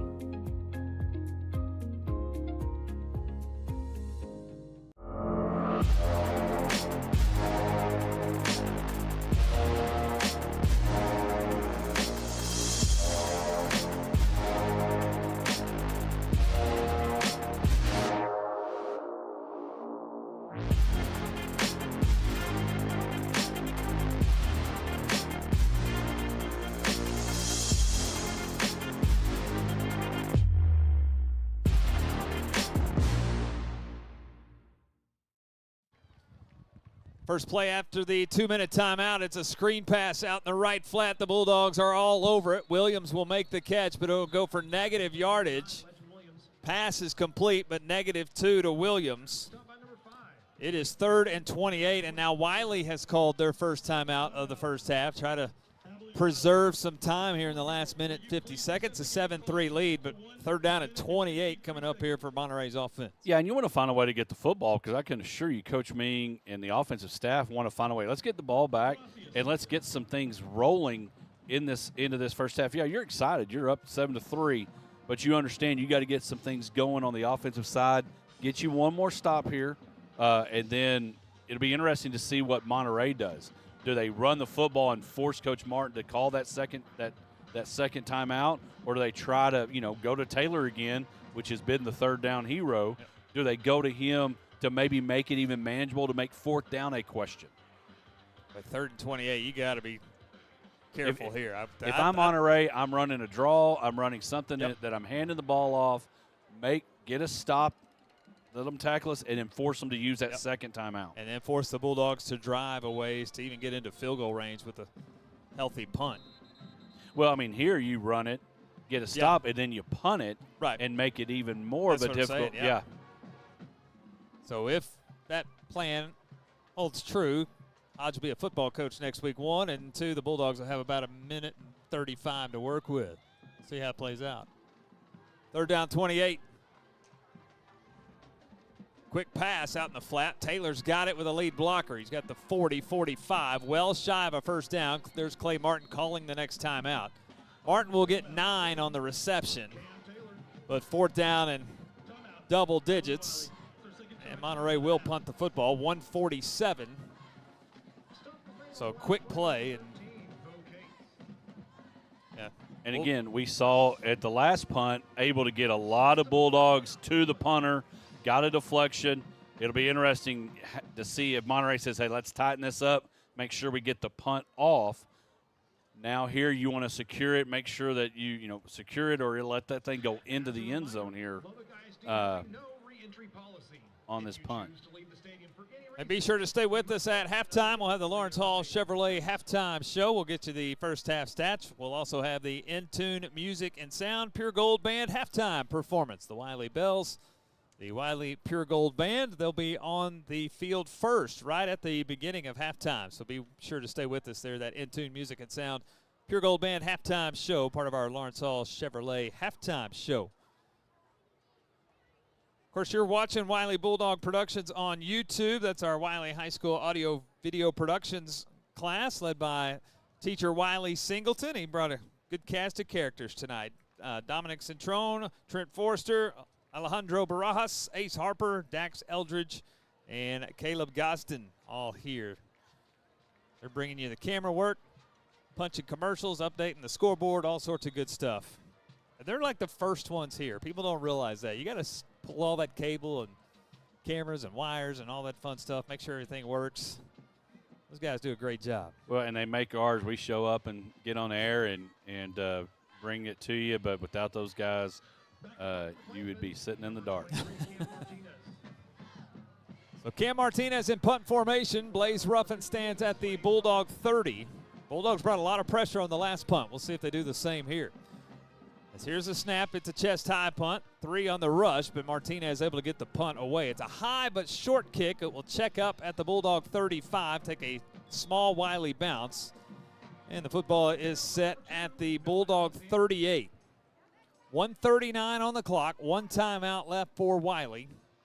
7-3 lead here with 1:39 left in the first half.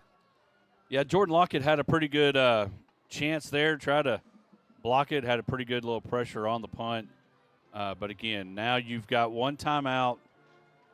Obviously, out of bounds is beneficial. It'll be interesting to see what kind of what Ming decides to do here and see if they can't, extend a drive a little bit. It's a 3-receiver set. Lane is offset to Carlskin's right. 1st and 10. Straight drop. Carlskin's going to keep it. Spin move at the 40. He'll get to the 45. He's got 6 on the play. Now check that 5. They'll put it on the 44. 2nd down and 5 Wylie elects not to burn their timeout here. They'll get to the line in a hurry. 1:19 and counting, first half. From the 44, Wylie side of the field. Slap the hands together, look to the right, curl pattern, Ruffin's got it. And Blaze has a first down and get out of bounds on the near side. He's into Monterey territory. He's at the 46. It's 10 for Blaze. It's a first down for the Bulldogs. They're into Monterey territory, 1st and 10. Yeah, really good job by Blaze understanding, A, get the catch made, get the first down, then get out of bounds to be able to save that timeout. On the left hash at the Plainsman 46. Handoff lane up the middle. Short gain inside the 45 to the 44. 2nd down and 8. Clock is under a minute. It runs 55 and counting. Still one timeout in the pocket, but the Bulldogs content with their pace right here. 48-47. On the left hash, 2nd and 8 from the 44. Carlskin, straight drop, looks to his right. Throw, curl pattern, caught. Jaden Namey this time inside to the 35. Ball came loose. They'll say Jaden was already down or forward progress was already stopped. Jaden's got 10. It's 1st and 10, Wylie at the Plainsman 34. Little tempo here for the Bulldogs as the clock runs at 30 seconds. Carlskin rolled out to his left. Still rolling, sets the feet, goes deep. Ruffin overthrown out of bounds on the near sideline. And again, a really good job. If you don't find anybody, throw that thing to where nobody catches it but turf. Jaden rolls out, gives another chance, and it stops the clock.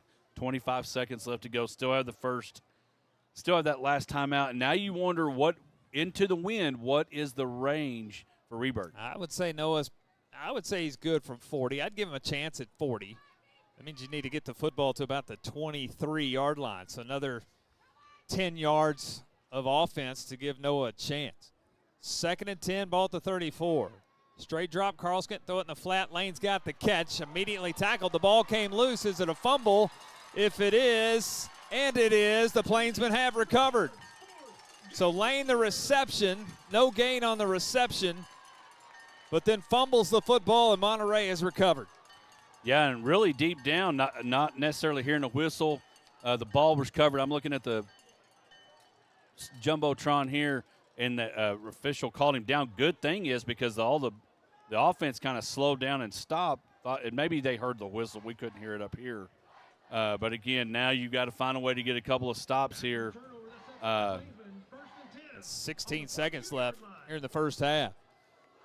First turnover by the Bulldog offense on the season. Monterey's at their own 42 with just 16 seconds to work with. They do have 2 timeouts. This is not a Plainsman team that's tried to stretch the field yet tonight. It's been all short throws or run game. 1st and 10 here. They look content to take it to the half. Handoff Williams. Bounces out to the left. He's got Wylie territory as he'll get to the 47. It's a gain of 11. Plainsman will burn a timeout. 9 seconds left here in the first half. While we're at this timeout, I want to ask Phil this. Hey, Phil, used to is like, hey, I want to get the first down, clock stops. It sure seems like that clock starts rolling way before those chains get set. A little insight on that. So it's not when the chains get set. It's when the white hat feels everybody's ready. I do suggest getting the chain set. However, that has no bearing on the game itself. Is the defense prepared? Is the offense prepared? Let's go. Gotcha. I will tell you, of all the guys on the field, typically the 3 running the chains or the chain in the down box, they're the oldest of the 3 of all the guys. There's some demographics sometimes running those. Well, you always chains. heard, hey, get the clock stops on the first down. Well, it stops, but I'm gonna tell you right now, it doesn't stop very long. Yep. They get back to action in a hurry.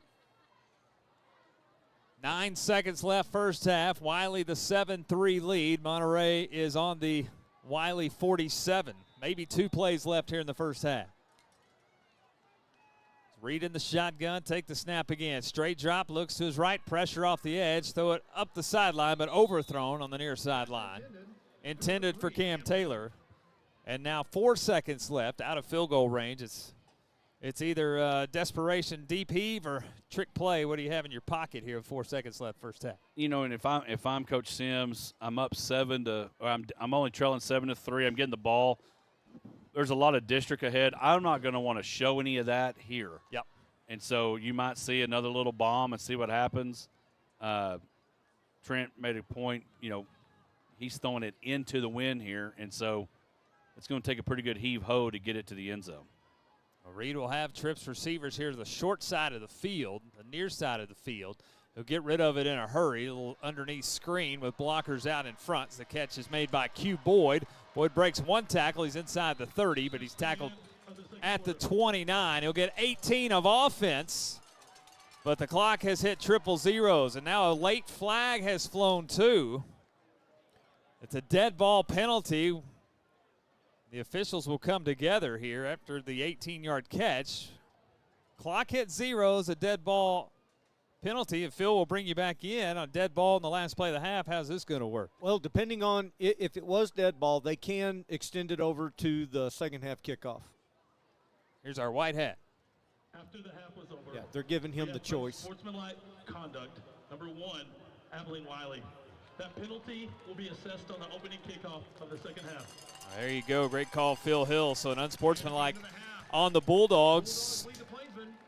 And that's how the second half will get underway. We've reached the halftime break. Our halftime score, Wylie 7, Monterey 3. We'll step aside. We'll get into the Lawrence Hall Chevrolet halftime show, the In-Tune Music and Sound Pure Gold Band halftime show performance. That's right on the other side. Bulldog football powered by Taylor Electric Cooperative. The Wylie Bulldog Sports Network, 106.3 The Raider.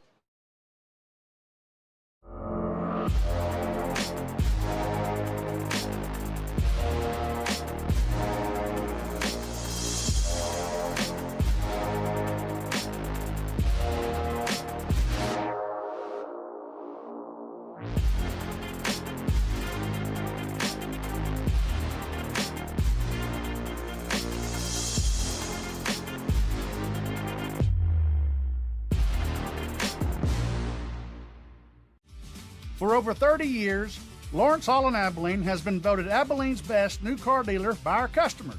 That's because we offer the best products from Chevrolet, Buick, and GMC, and the best customer service too.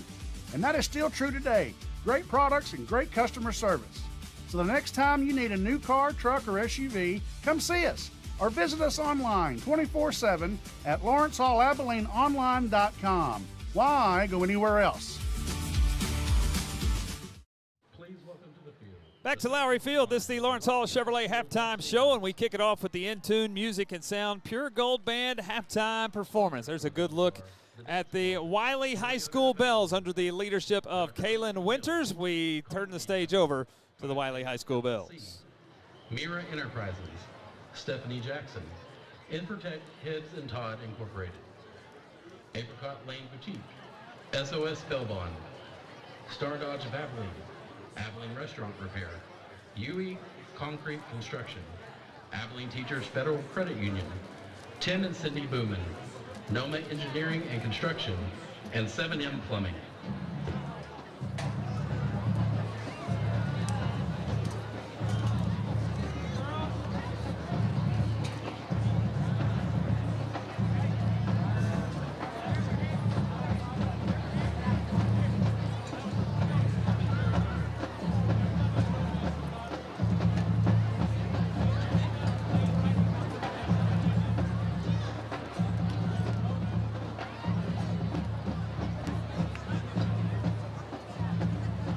Your Wylie Pure Gold Band comes into position, we'd like to share these cheers officers for the Bells. Captain Kennedy Hansen, First Lieutenant Grace Putnam, Lieutenant Lacey Downing, Lieutenant Addie Honey, and Lieutenant Lynn Lee Wallace. Social President is Taylor Cherney, and Social Vice President Jaylee Mueller. The Bells are under the direction of Kaylin Winters, and today they're going to be dancing to Mamma Mia. As you missed some of the sponsors for the Bells this year, it is not too late to join in sponsoring both your Wylie Bells and the Wylie Pure Gold Band. You can find information on their websites. The Dance Closet, Toyota of Abilene, Dr. Timothy Hill, Condley & Company, Five Sabres LLC, Mira Enterprises, Stephanie Jackson, Improtech Hibbs & Todd Incorporated, Apricot Lane Boutique, SOS Bail Bond, Star Dodge of Abilene, Abilene Restaurant Repair, UE Concrete Construction, Abilene Teachers Federal Credit Union, Tim and Cindy Booman, Noma Engineering and Construction, and 7M Plumbing. Thank you to all of these for sponsoring this year's Abilene Wylie High School Varsity Bells, the 13th line of the Wylie Bulldogs. Again, there's plenty of room to add your name to that list of sponsors. We present the Wylie Pure Gold Bells with Mamma Mia, music of ABBA.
Your 2025 Wylie High School Bells with a performance of Mamma Mia. Those of you joining us on 106.3 The Raider, you can watch the halftime performances by going to YouTube and Wylie Bulldog Productions. As the Wylie Pure Gold Band prepares to perform this year's UIL production entitled Into the Unknown. It's a show that refers to a feeling of venturing into something new, unfamiliar, and uncertain, while sensing both apprehension and excitement by making one step out of a comfort zone and facing unknown consequences and challenges that lie ahead. The Pure Gold Band's soloists tonight are Milena Estrada on flute and Maddox Humphreys on alto saxophone. Color guard this year is led by Captain Morgan Dean, and performers for this week are Rosalind Pittner, Michael Peters, Serenity Coleman, and Caden Brannon. Leader of the week, Tristan Bolivar. And the trombones are your Wylie Pure Gold Band section of the week. What they've prepared so far for this year's UIL field production, Into the Unknown, your 2025 Wylie Pure Gold Band. The trombones. The Pure Gold Band is under the field direction of drum majors McKenna Herberg, Bryson Wilson, Riley Robinson, and Allie Brannon. Drum majors, we may begin tonight's halftime performance of Into the Unknown.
Directors of the Pure Gold Band are Kyle McDonald, Ashlyn Ray, Josh Howitt, Chris Brandon, Carolyn Thaxton, Marissa Leap, and John De La Garza. Color Guard Director is Angie Torres. Student teacher is Miss Lauren Graves. The Wylie Pure Gold Band would like to thank our sponsors for their continued support of our program and students. Red Rooster Consulting and Construction, In-Tune Music and Sound, Mr. Rooter, Tim's Truck Service, Animal Health and Medical Center, Lucy Limited, Thornton Tree That Service. is our good friend Mr. Dave Allman handling public address duties for the Wylie Pure Gold Band tonight here at Plains Capital Park, Lowrey Field in Lubbock.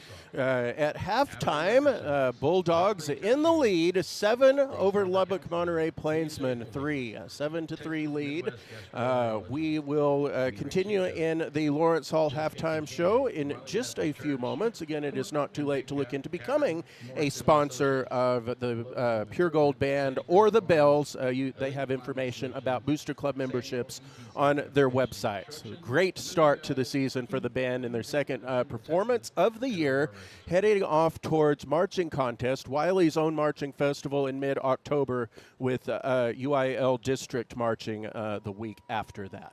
Let's check back in with some of those great sponsors that make these broadcasts of Wylie Bulldog football possible on the Wylie Sports Network and 106.3 The Raider. At Taylor Electric Cooperative, we are more than just the services we provide. For generations, we have been the link that has connected members to our local community. From those who remember when the lights were first turned on to those who rely daily on our high-speed fiber internet, we are here to make certain that those connections never dim. Because we understand that the most important connection we will ever make is the one we make together.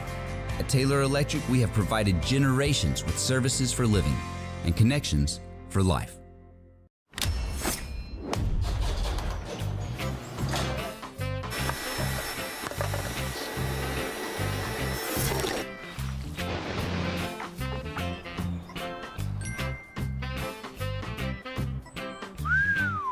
$15 to do my next. 20 up front. First checking from First Financial Bank. Smart boy. Meaningful tools to start a successful financial future today. At Taylor Electric Cooperative, we are more than just the services we provide. For generations, we have been the link that has connected members to our local community. From those who remember when the lights were first turned on to those who rely daily on our high-speed fiber internet, we are here to make certain that those connections never dim. Because we understand that the most important connection we will ever make is the one we make together. At Taylor Electric, we have provided generations with services for living and connections for life. For 100 years, Hendrick Health has been the regional leader in healthcare, combining medicine, ministry, and research, providing high-quality healthcare for every patient in West Central Texas, expressing our mission through service consistent with the healing ministry of Jesus Christ, advancing medicine and healthcare through clinical research. In 1924, Hendrick Health was founded by pioneering West Texans who believed in caring for each other. That legacy lives on today, together for better health. And back here to Lowrey Field in Lubbock, Texas, we are at the half. It is Wylie 7 and Lubbock Monterey 3. This is the Lawrence Hall Chevrolet halftime show, driving you in and out of halftime. It's Lawrence Hall Chevrolet. Lawrence Hall provides a vast selection of new and used vehicles, exceptional car care, and customer service with a smile. Recognized as Abilene's best new car dealer by the Abilene Reporter News for more than 20 years. That's Lawrence Hall Chevrolet. And another special shout out to In-Tune Music and Sound. You saw the Pure Gold Band halftime show and the Wylie Bells performance as well, brought to you by In-Tune Music and Sound. The mission statement of In-Tune Music and Sound is its service. And at In-Tune Music and Sound, that means providing a real service to the customer, helping you find the best answer to your unique situation.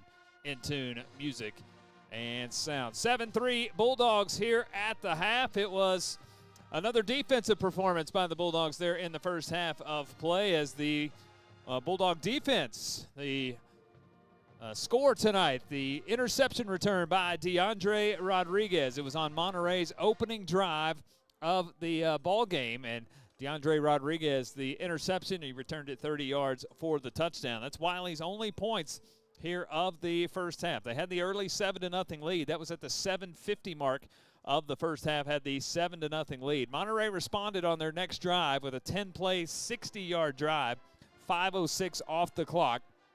Had a 1st and goal down inside the 5-yard line, but could not punch it in for a touchdown. They settled for a Cam Martinez 27-yard field goal. Came with 2:39 in the first quarter. Made our score 7-3, and that's where we are here at the half. It's Wylie 7 and Monterey 3. The Bulldogs did not get their first down of the night until their last series of the first half, their 4th series of the first half. Their first 3 were 3-and-out punts.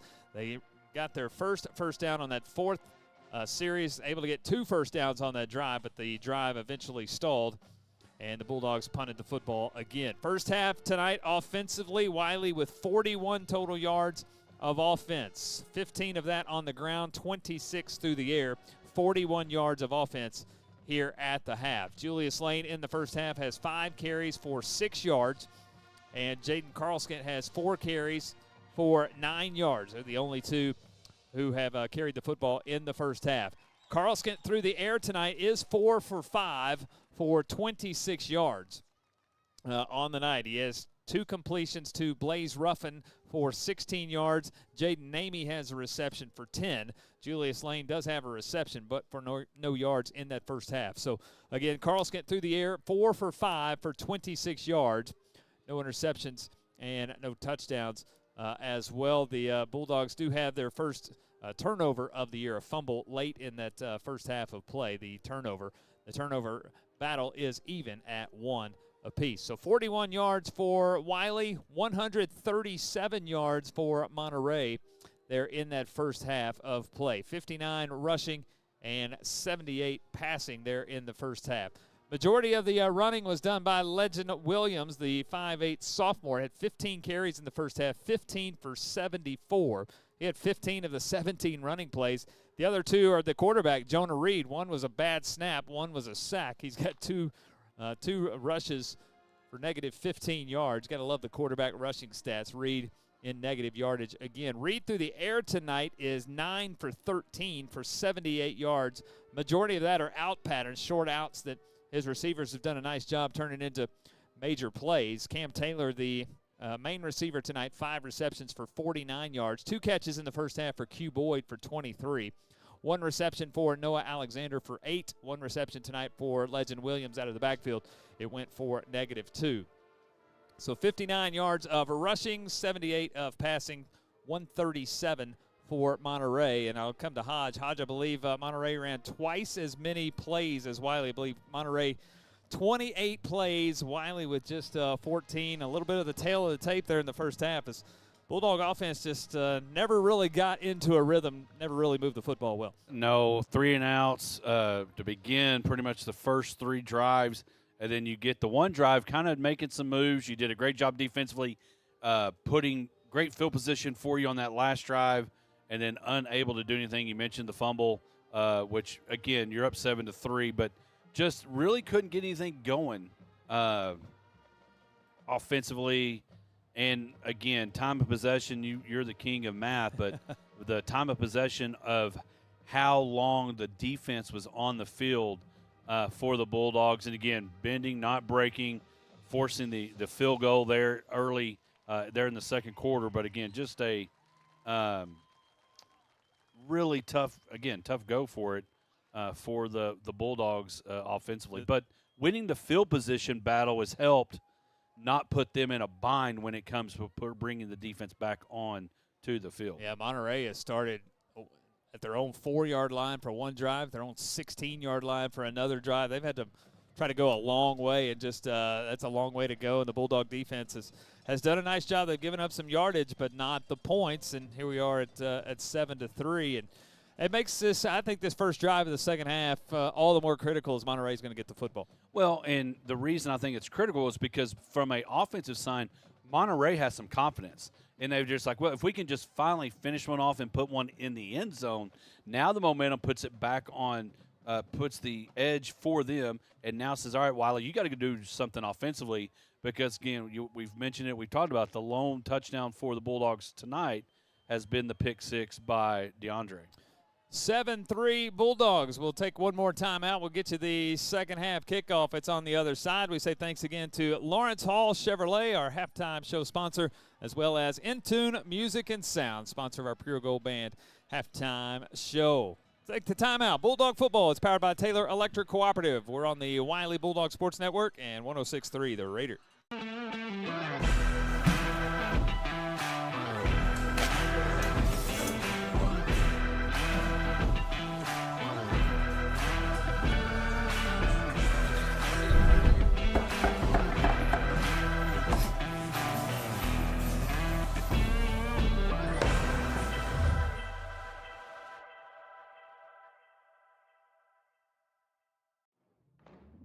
The hunger to win is fueled by a chance to compete and the thrill of the action. The cheers from the crowd energize our team and push them on to victory. Whether it's the pre-game excitement of tailgating or the post-game euphoria of winning celebrations, Market Street always brings an A-game to your party. From kickoff to tip-off and the final buzzer to the last out, Market Street is proud to feed the competitive spirit.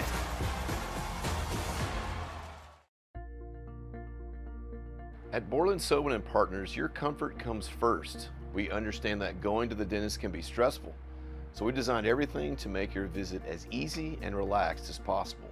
You'll find a warm team, a welcoming space, and gentle care that focuses on keeping you pain-free.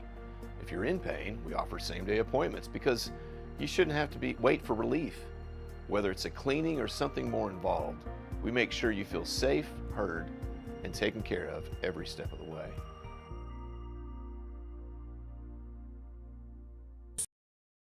I'll be frank, I love how Abilene Teachers Federal Credit Union treats their members. When you need something, they don't make you sit on the phone talking to a robot. Get me a human! ATFCU connects you with a real employee who's local, and I do much better with real people. Human! Hi! Abilene Teachers Federal Credit Union. Real people, real service.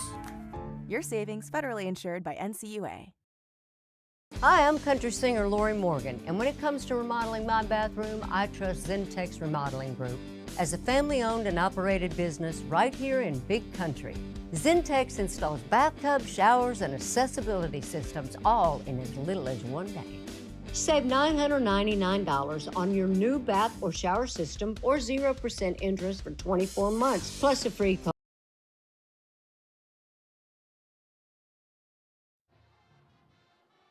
You're ready to start the second half. The Bulldogs, the 7-3 lead. Again, Monterey has won the toss. They deferred to the second half, so they will get the football. And if you remember, Hodge, the last play of the first half, a dead ball, personal foul penalty on Wylie that carries over now here to the second half. So the Bulldogs are going to kick the football from the 25-yard line. Monterey's going to get good starting field position. Yeah, and again, we mentioned their starting field position has kind of been all over the place, but this will give them an opportunity to probably have the best field position that they've started with. And so going to have to be a big boom here and cover your lanes and wrap up. And, again, the defense, they were probably ready for the halftime as well. Get a bit of a breather, and this is where you come in and make those adjustments and, find a way, okay, offensively, we need to start doing this. Defense, let's keep doing this. And so we'll see what happens as we get ready for the second half. Monterey had 2 drives of 5+ minutes. One, the field goal drive, another drive that ended in a punt, but still majority of the first half, the Monterey offense was on the field. Noah Reberg has it teed up at the 25-yard line. Bulldogs will go south to north. A little bit of a breeze tonight, but not much. It will be at the back of the Bulldogs here in this third quarter. So here's the Reberg kick, and it's a good one. It's going to push Taylor all the way back inside the 10-yard line. He's up the near numbers, 25-30. He gets the near sideline. He's finally wrangled down as Cooper Hill able to get the backside of the jersey and pull him down. They'll mark it at the 34, so that's where Monterey will start. Great kick, Noah Reberg. Yeah, big, we always talk about, and you hear people talking about, all facets of the game, 3 sides, and that's a big, big kick by Reberg. Again, after that penalty at the end of the first half. So Monterey, 137 yards of offense in that first half, 59 rushing, 78 passing. As Reed and company from the right hash, 1st and 10 on the 33. He'll take the snap. They'll start it the same way they started the first half. Legend Williams on the ground across the 35 to about the 37. There's 4. They've been very consistent with Williams. As few carries of 20-plus. Those were early on the field goal drive. Since then, nothing of double digits. He picks up 4. It's 2nd down and 6. Ball's at the 37. Monterey has not hit on a vertical route tonight. All their completions have been out patterns. 2nd and 6. Another quick out. It's Taylor. Sails high on him. Over his outstretched hands. It's incomplete. And now, just like that, a 3rd down and 6, chance to get off the field. Yeah, and if you, again, I'm sure they've talked about it, and those of you at home watching, if I'm sitting here, Coach Cates, and I'm over there on that side, who's on the far side, Andy? That's Ruffin on the far side with Taylor. If I'm Ruffin, you got to know, hey, thinking Taylor's been the go-to guy for Reed on 3rd down. And so big play here for the Bulldogs to find a way to get the offense on the field. 3 receivers set. Williams offset to Reed's right. Out pattern the near side. Lockett went for the interception, didn't get it. It's caught by Boyd. He's got a 1st down. He's into Bulldog territory.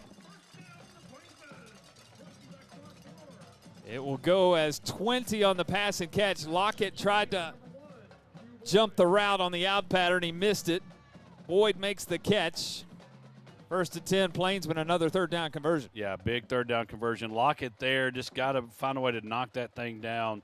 Broke on the football, but again, great concentration by Boyd. From the Bulldog 43, 1st and 10, handoff Williams. Lost his footing in the backfield, regains it. He's into the linebacking core, the 2nd level, bounces off 1 tackle. He's got the Bulldog 35. It's 8 for Williams on 1st down. This now 2nd down and manageable for this Plainsman offense. 2nd down and 2 at the 35. Just underway, 2nd half, 10-20 and counting, 3rd quarter. Wylie a 7-3 lead. From the Bulldog 35. Reed has Williams offset to his left. 4 receivers set. Handed off Williams again off right tackle. Has a 1st down and more. 25. Flipped over just inside the 20. Did the ball come loose? The officials are talking about it. I think they're going to say he was down by contact. Landry Pate hit Williams right on the feet. He did a front flip. Ball came loose, but down by contact. It's 14 on the carry, and the Plainsmen just outside the red zone. 1st and 10 at the 21. 6th play of this opening drive. Andy, we mentioned how important we thought this first drive would be for the Bulldogs. And again, Monterey moving toward deep into Bulldog territory. It's on the right hash at the 21. Reed slapped the hands together, gets rid of it in a hurry. A screen to Boyd, right side. Makes the 1st man miss and the 2nd. He's down inside the 10. It's 1st and goal, Monterey. Yards after catch, 12 for Boyd. 1st and goal, Monterey. They're at the Wylie 9. Again, in the first half, they were inside. Again, had a 1st and goal opportunity in the first half. Bulldogs were able to force the Plainsmen to kick a field goal, and again, now the Bulldogs back on their heels. 2nd catch of the possession, 4th of the night, 4 receptions, 55 yards for Boyd. 1st and goal from the 9. Still on the right hash as Reed will take the snap, hand off Williams, sidesteps the defender, spins off a 2nd. He's down inside the 5, he's to the 2. He's a tough runner to be a sophomore at 5'8", 160. He's got 7 more. It's 2nd and goal from the 2-yard line. Yeah, again, great job by the guard kicking out there, and again, great lane for Williams. He'll get a breather as Deuce Moore will come in. Where's number 4, 5'9", junior. 2nd and goal.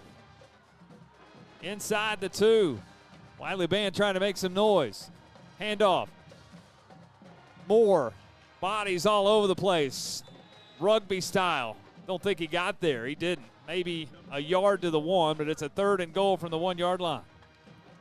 Again, another helmet coming off there. Jordan Evans' helmet coming off. Noah Alexander going in for him. I wonder if this is 4-down territory. This feels like 4-down territory. Yeah, I feel like it is. You've got a little momentum going if you're Monterey. Again, opportunity here. Find a way, win in the trenches. and it looks like Deuce stayed in. First things first, it's 3rd and goal from the 1. Moore is still in the backfield with Reed. He'll get it again, bouncing right. He's not going to get there. Stretch play coming right. Guess who it is? DeAndre Rodriguez, the nose guard. It's a loss of half a yard. It's 4th and goal. Ball is in between the 1 and the 2, and the Plainsmen are going to go for it. Again, delay, and there comes the legend, if you will. He's been a legend, not in his own mind, but so far on this drive. And again, legend coming back in. Obviously, you got to be keying on him. Big play of the ball game. 4th down and goal, Plainsmen. Just inside the Bulldog 2. They'll go.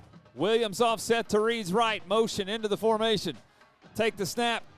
Rolling to the right. Throwing back to the left. It's incomplete at the goal line. There are flags on the field. We'll check the flags. Bulldogs are offsides. Monterey's going to get another chance. Roll to the right, threw it back to the left, but underthrew Jordan Evans, the tight end. A break here for the Plainsmen, a pest patrol penalty flag. And Monterey's going to get 4th and goal over. Do they go for it again? 4th and goal from the 1. They'll take a timeout and talk about it.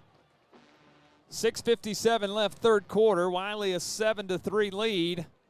I still think you go for it. Oh, yeah, no doubt. I think, again, points in the 7-3 ball game, points have been very precious. Possessions not finishing. To me, here you call that timeout to say, hey, we're going to go for it. What do you want to run? And he may be the type of coach, hey, legend, what do you want to run? Yeah. What do we want to do here? Where do you want to go?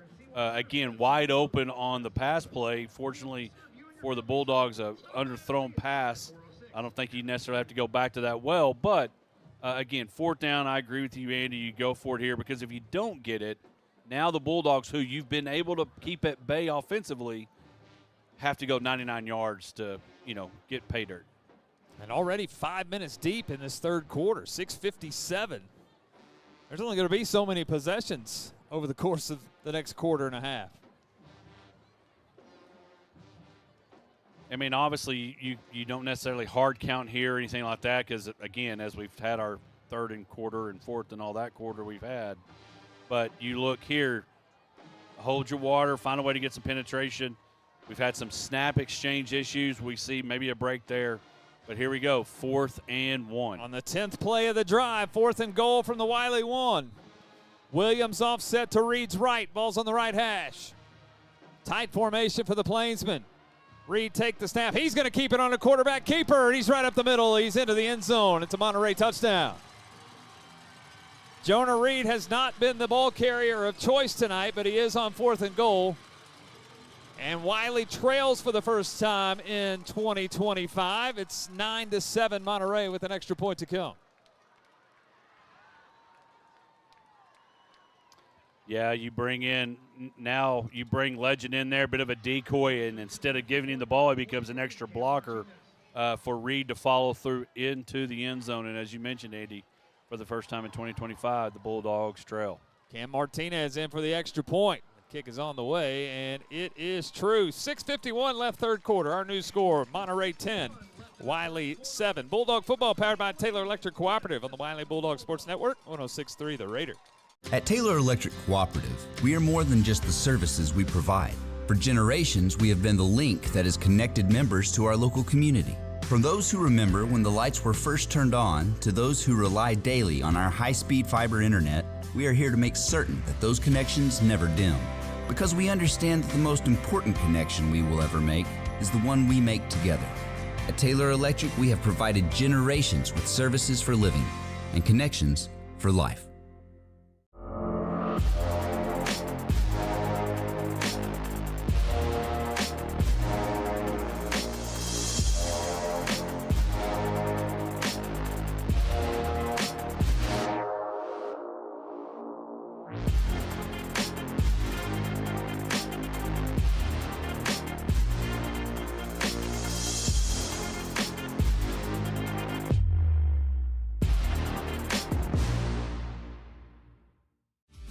For over 30 years, Lawrence Hall in Abilene has been voted Abilene's best new car dealer by our customers. That's because we offer the best products from Chevrolet, Buick, and GMC, and the best customer service too. And that is still true today. Great products and great customer service. So the next time you need a new car, truck, or SUV, come see us or visit us online 24/7 at LawrenceHallAbileneOnline.com. Why go anywhere else? Bulldogs trail for the first time in 2025. A Plainsman 10-play, 66-yard drive, another 5+ minute drive as well. And Jonah Reed, the 1-yard touchdown run. Communities of Abilene Federal Credit Union, our scoring drive summary sponsor. Member-owned, community-focused, full-service financial institution serving Abilene and the Big Country since 1955. Here is the kickoff. It's a short kickoff.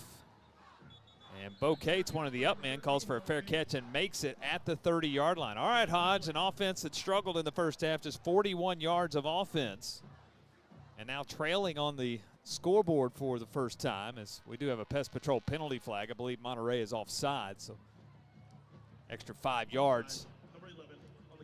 But here we are, an offense that didn't put up tremendous numbers in the first half, now trail on the scoreboard for the first time. Well, and we talk, one of the things about sports is it challenges you, and it puts you in position where you've got to overcome adversity. And really, this is the first page of adversity. You know, we had some last week and early on when you forced the field goal. But offensively, here's your first opportunity with some adversity. What do you do to respond to the early – well, I say early. It took a long time to get that touchdown. What kind of response will we have offensively? What adjustments did we make? And all those things as we start here on our own 35. It's on the left hash. 1st and 10 at the 35. Straight drop. Carlson with pressure setting up the screen. He's got Lane in the left flat with blockers. 40, 45, gets a step. He's into Monterey territory. Down the sideline, all the way inside the 30-yard line. Nice play call to start the second half. They'll mark Julius at the 26. 39 on the pass and catch. Bulldogs just like that to the Monterey 26-yard line. Great call by Coach Ming. A screen on first down. Normally you see that down with a lot to go. And 1st and 10, great job by the Bulldogs. Now Julius will get a carry, pounds it right up the middle. There's big Juju that we know. He'll get to the 20. Let's give him 6 on that carry. Don't be surprised if we say Julius Lane a lot in the next 18 minutes. You know, and a great job by the Bulldogs creating running lanes for Julius Lane. And again, big back-to-back plays for Julius. 2nd down and 4 at the Monterey 20. Carlson take the snap, play action, gets rid of it in a hurry. That's far side. That's Wyatt Kidman's first catch. Kidman breaks a tackle. He's got the 5. He's wrestled down just outside the goal line, right at the 1-yard line. Wyatt Kidman, the 5'8" senior. First catch, turns it into 19. It's 1st and goal at the 1. Kidman's been playing in the slot. Dylan Regala on the far side does not have his helmet on. He might be done for the night, but Kidman says, I'll take it. He's got 19. It's 1st and goal. On the right hash, Carlson, give it to Lane. Barrels up the middle. He's in the blue turf. It's a Wylie Bulldog touchdown. Quick response for the Bulldogs, who trailed for the first time. They get it right back. 13-10, extra point to follow. Yeah, great response by the Bulldogs. Started off with a big screen pass. Great job there. Julius followed through with another run. And again, big catch. And now sets up the touchdown by Julius Lane. Extra point to follow. Noah Reberg will come in for the extra point.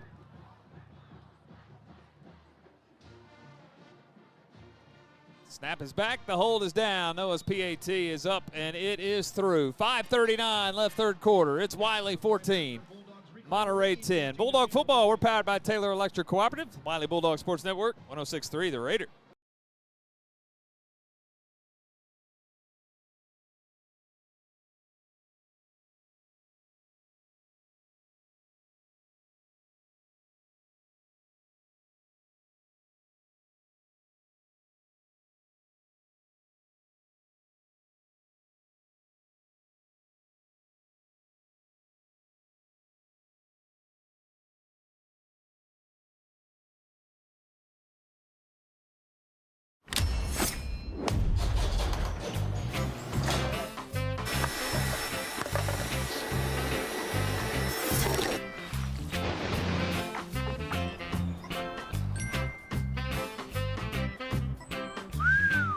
15 to do my next.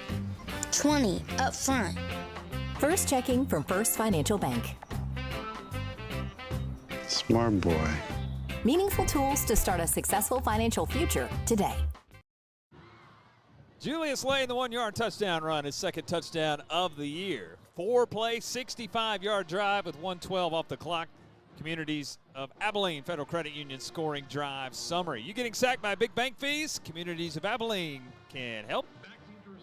Better banking begins with membership. More offense in 4 plays than the entire first half. How about that? Yeah, and doing some of it in the air. Great catch. Again, pick up by Wyatt Kidman.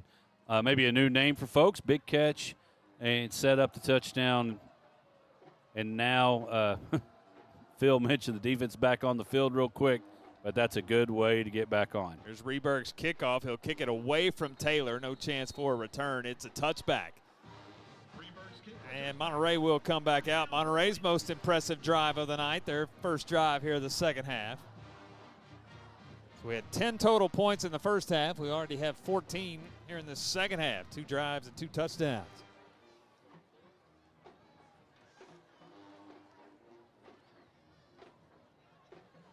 But another long field here for Monterey. It has not been easy. They've had to earn everything. So from the 25, first down at 10. Williams to the right this time of Reed. He'll put it in his belly. Williams will bounce to the outside. He'll get the corner. He's pushed out of bounds far side. That's Jaden Namey out of the secondary. Pushes him out at the 29. Namey is the only sophomore on the roster for Wylie this year. He's the only sophomore. Daniel Haynes, number 65, is the only freshman. 65 on the roster, 63 of those 65 are juniors and seniors. 4 for Williams on that carry, second down and 6 from the 29. Play action, center of the field, post pattern, nice catch Taylor. And Taylor's into Bulldog territory. That's 30 on the pass and catch. Check that, 29 on the pass and catch to the Wylie 42. Deepest pass route of the night on the post pattern. Nice catch by Taylor. Yeah, really good concentration by Taylor. Reed, plenty of time to throw the football. Again, down the field, and now Monterey moving. First and 10 from the Wylie 42. Reed take the snap. It's Williams again. No, check that. It's Deuce Moore, number 4. We did not see him in the first half, but he's here in the second half. Moore's got 3. Seeing some personnel changes here. You're seeing that second line of defensive linemen come in. Cooper Holcomb, who wears number 66. Seeing Michael Pena-Perez, number 9, he's in. Aaron Edwards, who had a tackle for loss first half, is back in. Second down at 7 from the 39. 4.5 to go, third quarter. Wylie a 14-10 lead. And again, Monterey really kind of slow tempo pretty much the whole game. Reed take the snap, straight drop, whistle, penalty flag, false start here on the Plainsmen. Pest Patrol penalty flag. Those are the ones that'll kill you. The pre-snap penalties, the post-snap penalties, those are the ones that'll drive coaches batty. You'll let hustle plays, penalties happen, but the pre-snap, post-snap. And the occasional you go to make a tackle and you grab a face mask and you didn't mean to, but it lands. But especially the receivers coach is losing his mind because you're watching the football. Monterey's behind the sticks again, double digits, second and 12. They've been successful, though. They've been double digits a lot tonight and found a way to keep the chains moving. They're at the Wylie 44. They'll flare it out in and out of the hands. That is a forward pass, incomplete. Try to hit more out of the backfield, out in the right flat. That play was destined for failure, though, as the Bulldogs had it covered well. Third and 12. Jacob Vendua is also in at an outside linebacker. He wears number 11. So a lot of personnel. We're seeing a lot of personnel here for the Bulldogs. Shows you the depth of this defensive unit. Which is huge because, again, we've talked about it throughout the broadcast, how much the defense has been on the field. And so it's good being able to have fresh legs out there and not be dropping off in performance. Third and 12 from the Wylie 44. It's on the left hash. Reed straight drop. Looks to his right. Another deep pattern near sideline, well underthrown, incomplete, penalty flag will fly. The pass was well underthrown. The receiver saw it. Don't know if the defender, Brody Martin, saw it. A little tug of the jersey. But the flag flies and looks like a pass interference here on the Bulldogs. Pass interference, number 10, defense. 15 yards from the previous spot, automatic first down, Monterey. And again, we talked about things that really upset you. It's another third down conversion, and now it's because of a penalty.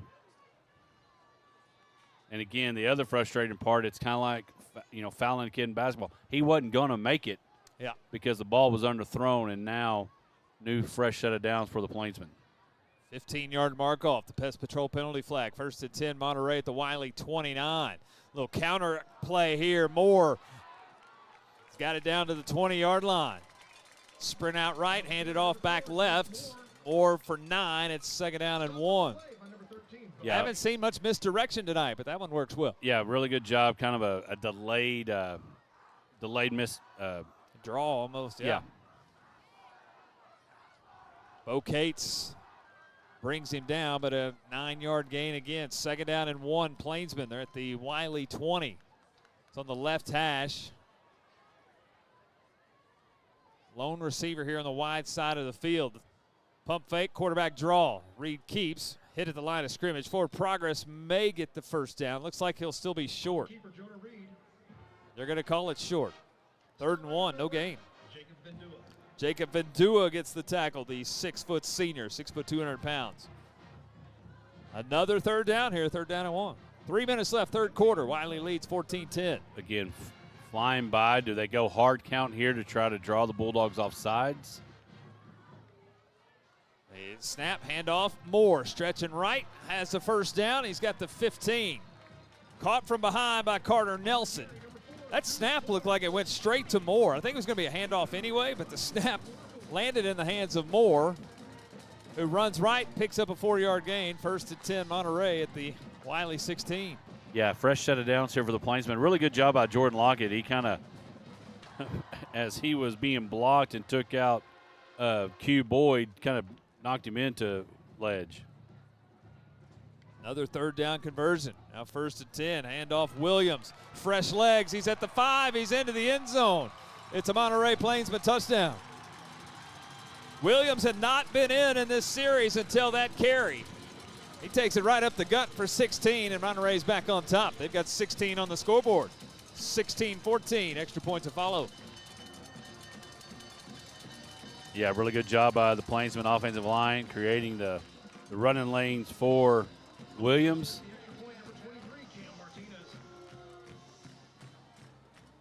The offenses have come alive here in the second half. 3 drives, 3 touchdowns. Cam Martinez, PAT. Snap is back, hold is down. And Cam is good again. 2:14 left, 3rd quarter. It's Monterey 17, Wylie 14. Bulldog football powered by Taylor Electric Cooperative on the Wylie Bulldog Sports Network, 106.3 The Raider. For 100 years, Hendrick Health has been the regional leader in healthcare, combining medicine, ministry, and research, providing high-quality healthcare for every patient in West Central Texas, expressing our mission through service consistent with the healing ministry of Jesus Christ, advancing medicine and healthcare through clinical research. In 1924, Hendrick Health was founded by pioneering West Texans who believed in caring for each other. That legacy lives on today, together for better health. Hi, I'm country singer Lowrey Morgan, and when it comes to remodeling my bathroom, Zentex Remodeling Group hit all the right notes. Need a new bathtub or shower? Zentex of Big Country can get it done in as little as 1 day. Save $999 on your new bath or shower system or 0% interest for 24 months, plus a free Kohler toilet with purchase. Trust me, you'll be singing in the shower before you know it. Call 855-4ZENTEX.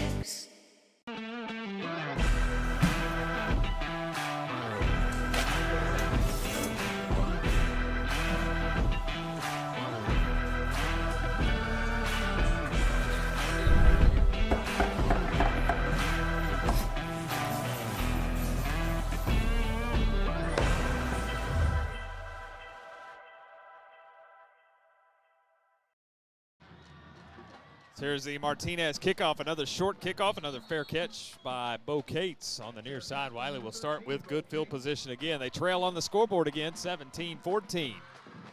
Legend Williams, the 16-yard touchdown run. 8 plays, 75 yards, 3:25 off the clock. Communities of Abilene Federal Credit Union scoring drive summary. So we threw defensive punches in the first half. We're throwing offensive haymakers here in the third quarter. Yeah, again, looking at the first half sheet, tons of punts. And as you mentioned now, touchdown after touchdown. Move that. Wylie did go 65 yards on their last drive for a touchdown. They'll have to go 66 this time. First attempt from the 34. That play looked disjointed from the start, but a handoff Julius Lane. And Julius a short gain. It looked like, well, the rugby pile is still trying to move. There's forward progress finally stopped. Well, it looked like the pulling guard looked like he moved before the snap. Well, and then the rest of the offense looked like, okay, are they going to throw the flag? Nope, I guess not. Let's keep running it. Julius will pick up 3. Second down at 7. That was a very hard-earned 3 yards. A tough sled for Juju tonight. 8 carries, 16 yards. He does have the long reception out of the backfield on the screen pass. He'll get it again here right up the middle, pushing the pile forward to the 40. A third down at 4 for the Wylie offense from the 40-yard line. 1:25 left here in quarter number 3. Options here. Third down and 4. Jaden has the ability to run the football in an RPO. He'll have a 3-receiver set. He's got a tight end to the right, twins to the left, lone receiver to the right. Third and 4 from the 40. Straight drop. Jaden looks to his left, steps up in the pocket. He's going to tug it and run. He's got a first down and more. 45. He's to the 50. He's into Plainsman territory. Right on cue. Jaden Carlskent with the legs picks up 11. Bulldogs have crossed the 50-yard line. It's first down and 10. Really good job by Jaden there, taking off run, seeing the opening and taking off and being able to not, being sure he found the sticks. He has sometimes a tendency to slide. Great job getting the first down and keeping this drive alive.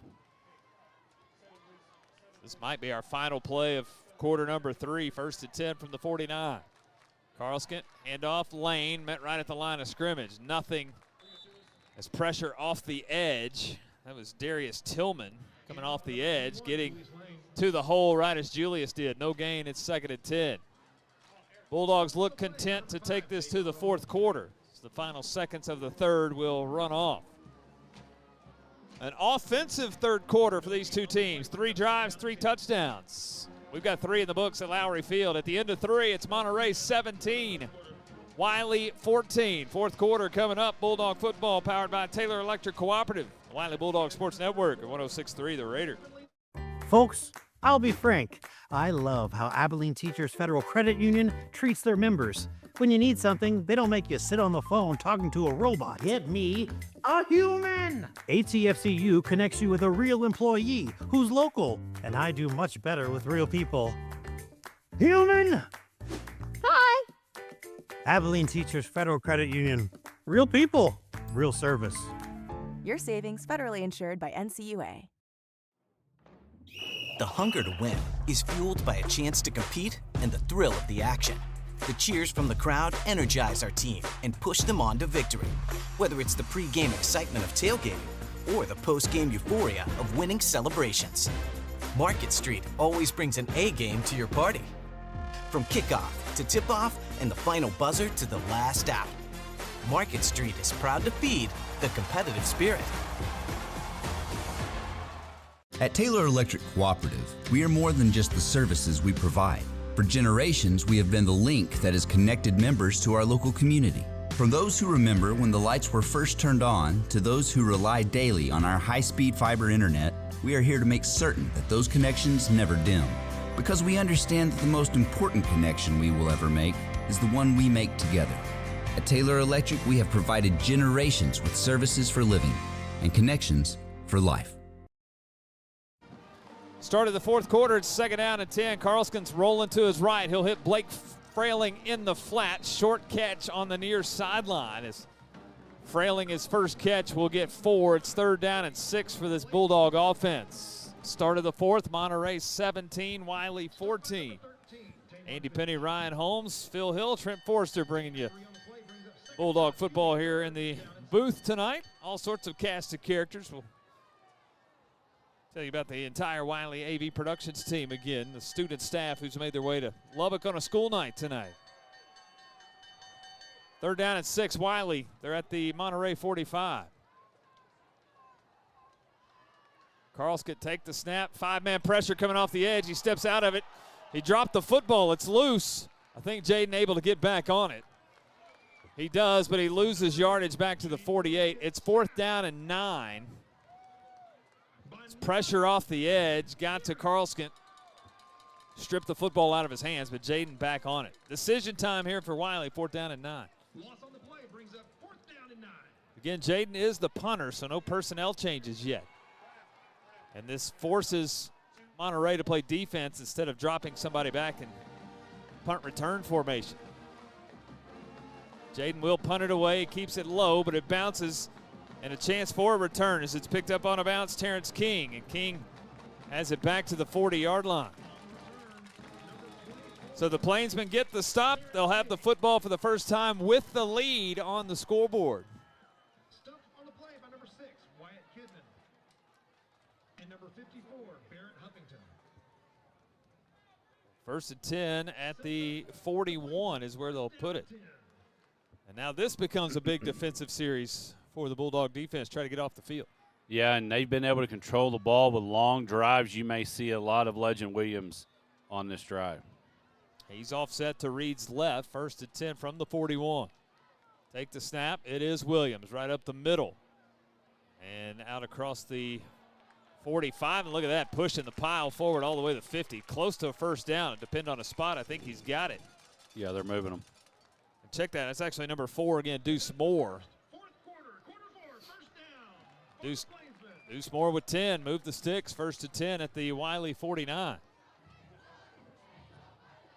They've had depth at that running back spot. Williams had the entire first half. Moore's been in here in the second half and has been just as effective. Fresh legs here in the second half.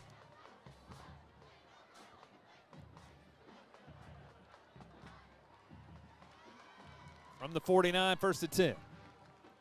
And whistle and a pest patrol penalty flag. Another pre-snap penalty. Pest Patrol, family-owned and operated business. Number one focus, providing customers the best pest control services available. Good friends at Pest Patrol. And again, that clock keeps running, which is definitely in favor of the Plainsmen taking their time. Of course, plenty of time left here. You know, just a little over 10 minutes left in the fourth quarter. 10-13 and counting. So first at 15 from the Plainsmen 46. We're in a sweep play this time. Coming left is Moore.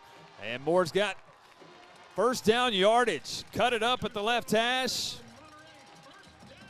And he is to the Wylie 38. It's a gain of 16. Where Brownwood struggled to run the football last week, Monterey is having more success. They're at 156 yards of rushing now.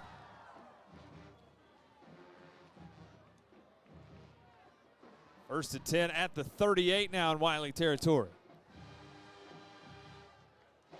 Take the snap, a handoff again. It's Moore. Left side, not much room this time. Maybe a yard and that's it.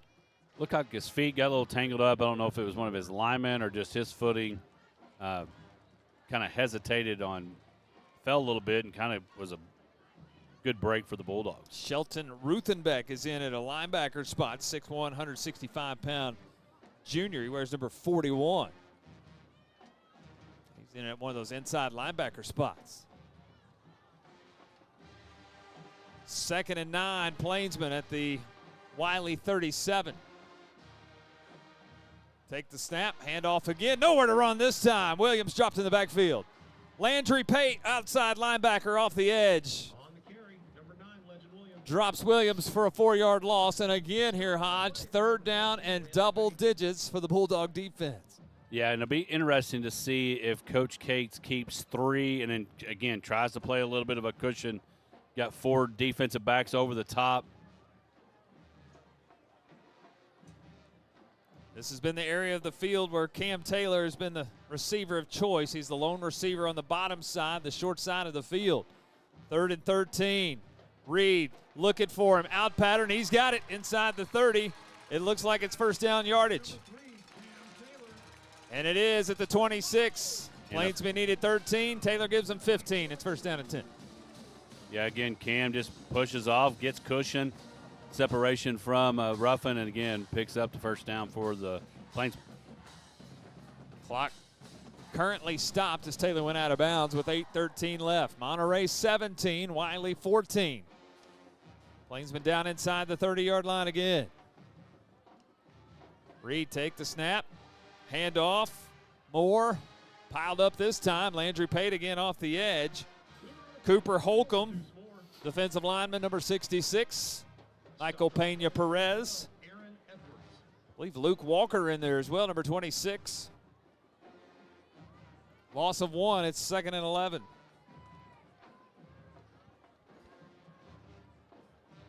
Monterey very content to run this play clock. Because of that, Wylie might have 1, maybe 2 more possessions tonight, and that's it. 2nd and 11. Ball's at the Wylie 27.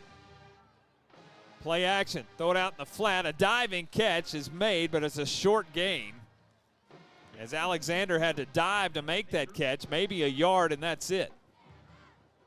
3rd down and 10. Another 3rd and double digits here for the Plainsmen offense. And again, one of the benefits you have for the Plainsmen offensive staff is to be able to run the football. Of course, they've been winning. They have won 3rd down. We've talked about winning 3rd down. The Plainsmen have won 3rd down for sure. You got to know as a defensive back, hey, where is the sticks? On 3rd and 10, pump fake, double move. Taylor down the near sideline at the goal line. He makes the catch in the end zone. It's a Monterey Plainsman touchdown. Double move, a little stop and go, and Taylor gets behind the defense, 26 yards. And Monterey has a 2-score lead, 23-14 with an extra point to come.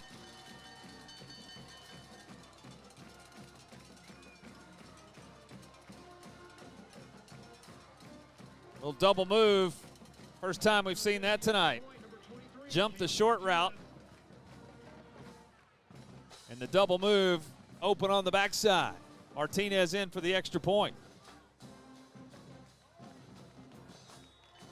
And it is up and true. 24-14 Monterey with 6:56 left. Bulldog football powered by Taylor Electric Cooperative and the Wylie Bulldog Sports Network. 106.3 The Raider. Folks, frankly speaking, I was pretty nervous about buying my first ride. It felt like trying to fold a fitted sheet. Confusing and slightly terrifying. But with ATFCU's first-time auto buyer program, it's as easy as just throwing the sheet away. With great rates and free gap protection, ATFCU has me riding in style. Get on track with the first-time auto buyer program at Abilene Teachers Federal Credit Union. Visit AbileneTeachersFCU.org for more information. All loans subject to credit union approval. Limitations apply. Equal opportunity lender. At Borland Sobin & Partners, your comfort comes first. We understand that going to the dentist can be stressful, so we designed everything to make your visit as easy and relaxed as possible. You'll find a warm team, a welcoming space, and gentle care that focuses on keeping you pain-free.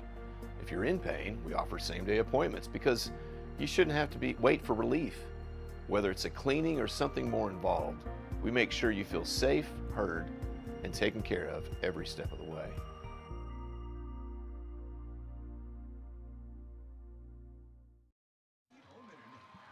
24-14 Monterey with 6:56 left. The Cam Taylor 26-yard touchdown reception. 8 plays, 59 yards, 4:11 off the clock. Our Communities of Abilene Federal Credit Union scoring drive summary. I'm not sure how many tonight, Hodge, but 3rd down and double digits. 1 3rd down conversions, but 3rd and double-digit conversions is off the charts tonight. Yeah, and again, it's just been one of those that you work to get to that point from a defensive side, and then not being able to bring 4th down up is a struggle. There's the Martinez kickoff. This one is returnable, center of the field.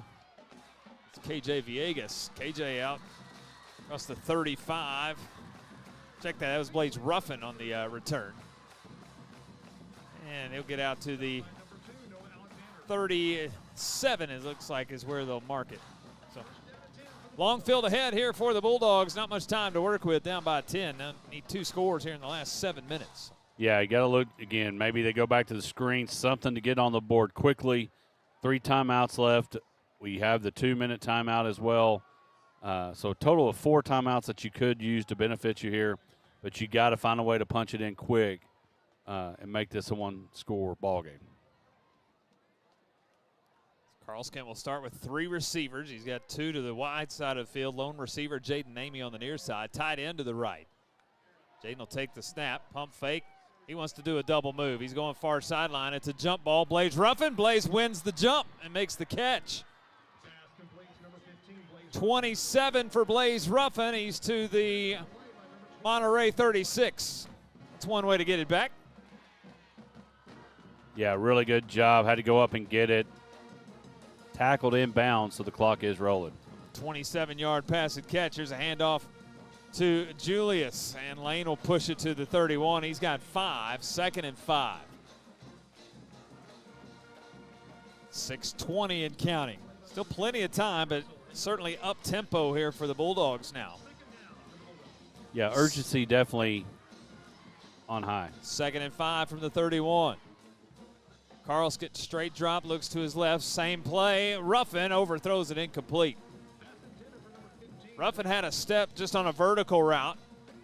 Jaden threw that more as a jump ball. If he throws that more on the fly route, closer to the pylon, Blaze might have a chance, but that one sailed out of bounds. 3rd down and 5. On the Monterey 31 and on the left hash, trips to the wide side of the field. Jaden rolls the pocket to the right. Out pattern, caught.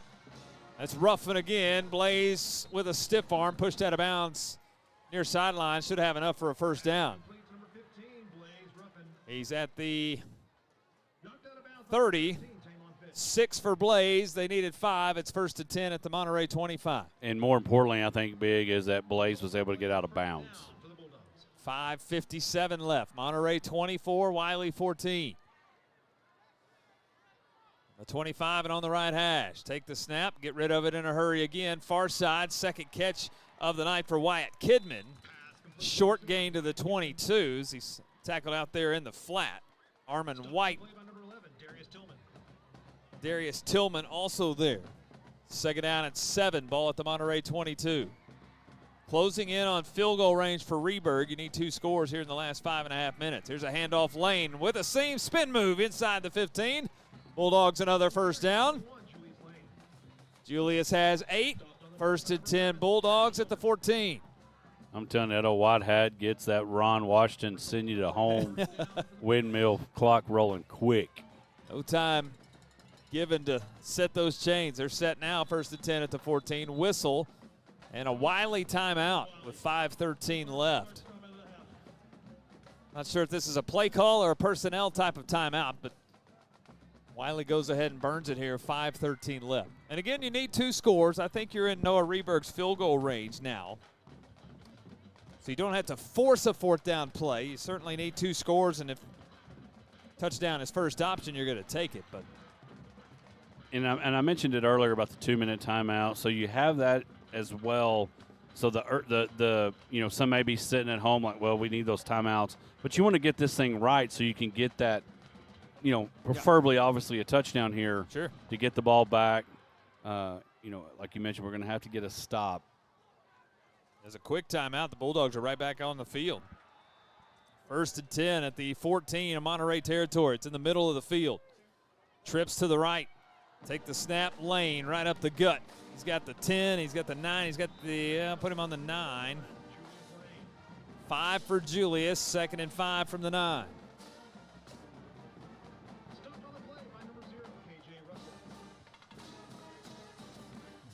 Under 5 minutes we go. On 2nd and 5 from the 9.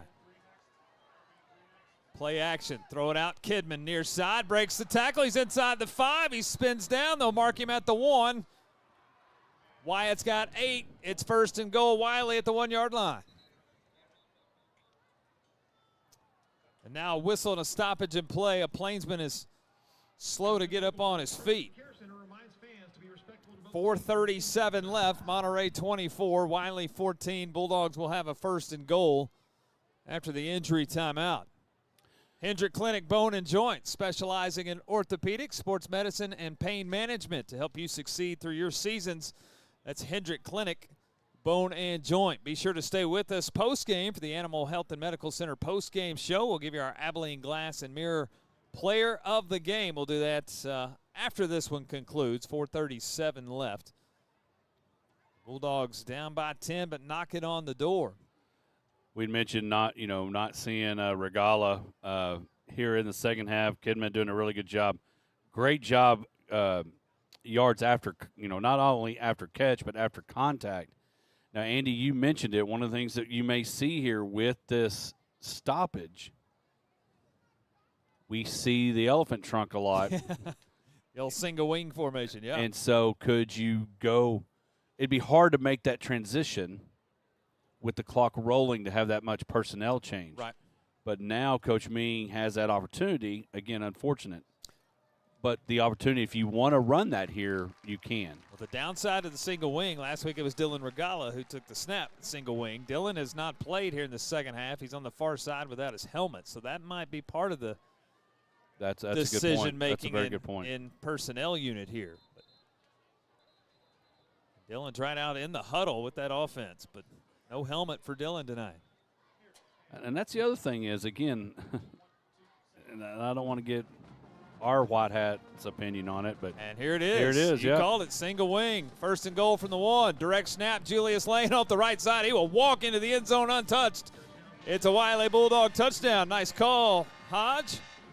It's 24-20, Monterey. A Wylie extra point to follow. Little sense of urgency in that drive, and Wylie goes right down the field and gets the touchdown back. Yeah, and again, you mentioned it, not being able to have Dylan in there, but again, give it to Julius Lane, punches it in, and now another nail biter, if you will, back-to-back years playing the Plainsmen. I love it. Low snap for Reberg. He'll get the kick up, and it is up and good. Monterey 24, Wylie 21, 4:23 left. Don't leave us. Bulldog football powered by Taylor Electric Cooperative on the Wylie Bulldog Sports Network, 106.3 The Raider. For over 30 years, Lawrence Hall in Abilene has been voted Abilene's best new car dealer by our customers.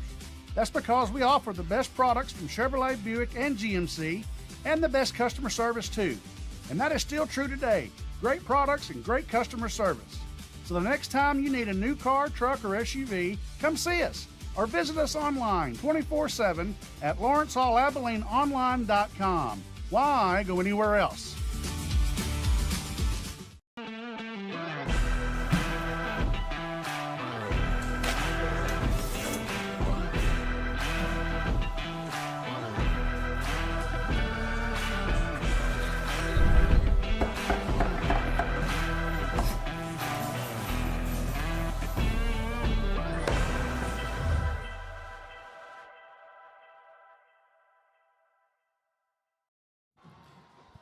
Last year in Abilene, it came down to the final play of the game, a Wylie 1-point win. Here we are with 4:23 left and nothing decided yet. Monterey 24, Wylie 21. Julius Lane, his second touchdown of the night, his 3rd of the season. And Noah Reberg will kick it back here to the Plainsmen. Only one back deep here for Monterey, anticipating a potential onside kick, but Reberg will kick it, and it'll make its way into the end zone for a touchback. 9-play, 63-yard drive, 1:28 off the clock. Communities of Abilene Federal Credit Union scoring drive summary. All right, Hodge. We need one stop. When do I want to stop? No, we need one stop. I thought you said, when do you want to stop? First, that'd be great. I'd like to see that play they run where they throw it to DeAndre. That worked pretty well. Yeah, run that again.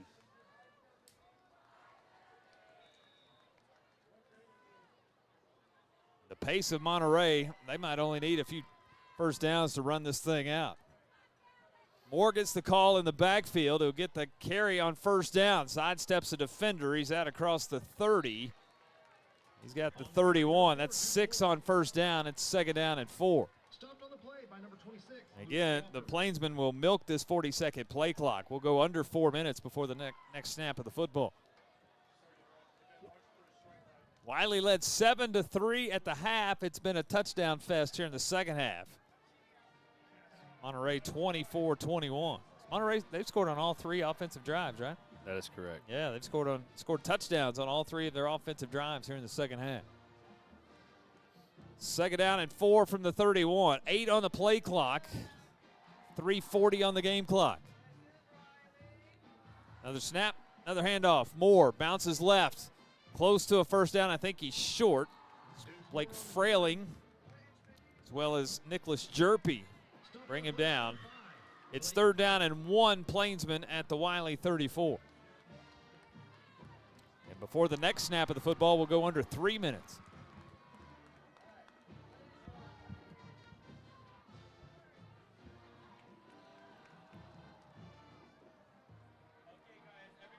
.305, 304. Third down and 1 from the 34-yard line. Moore offset to Reed's right. Take the snap. Reed keeps it. Quarterback keeper. He's got the first down and more. 40, 45. He gets to the near sideline. He will stay in bounds as he's tackled in Wylie territory at the 47. 19 for the quarterback, Jonah Reed. The Plainsmen have 1 first down they need. First to 10 at the Wylie 47. Yeah, and again, Reed, really smart play, staying in bounds, and that clock keeps rolling. 2:27, 2:26. Plainsmen will have to run 1 more play before the 2-minute timeout. First and 10 on the Wylie 47. It's on the left hash.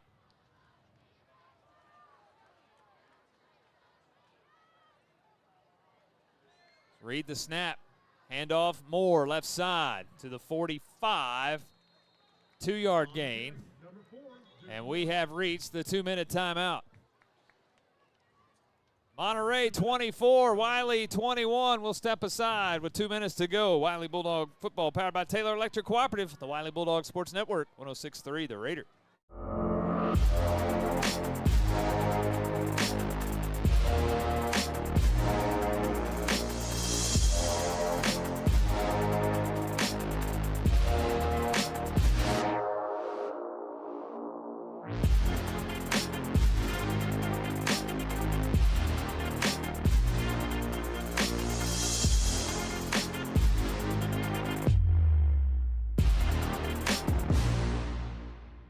At Taylor Electric Cooperative, we are more than just the services we provide.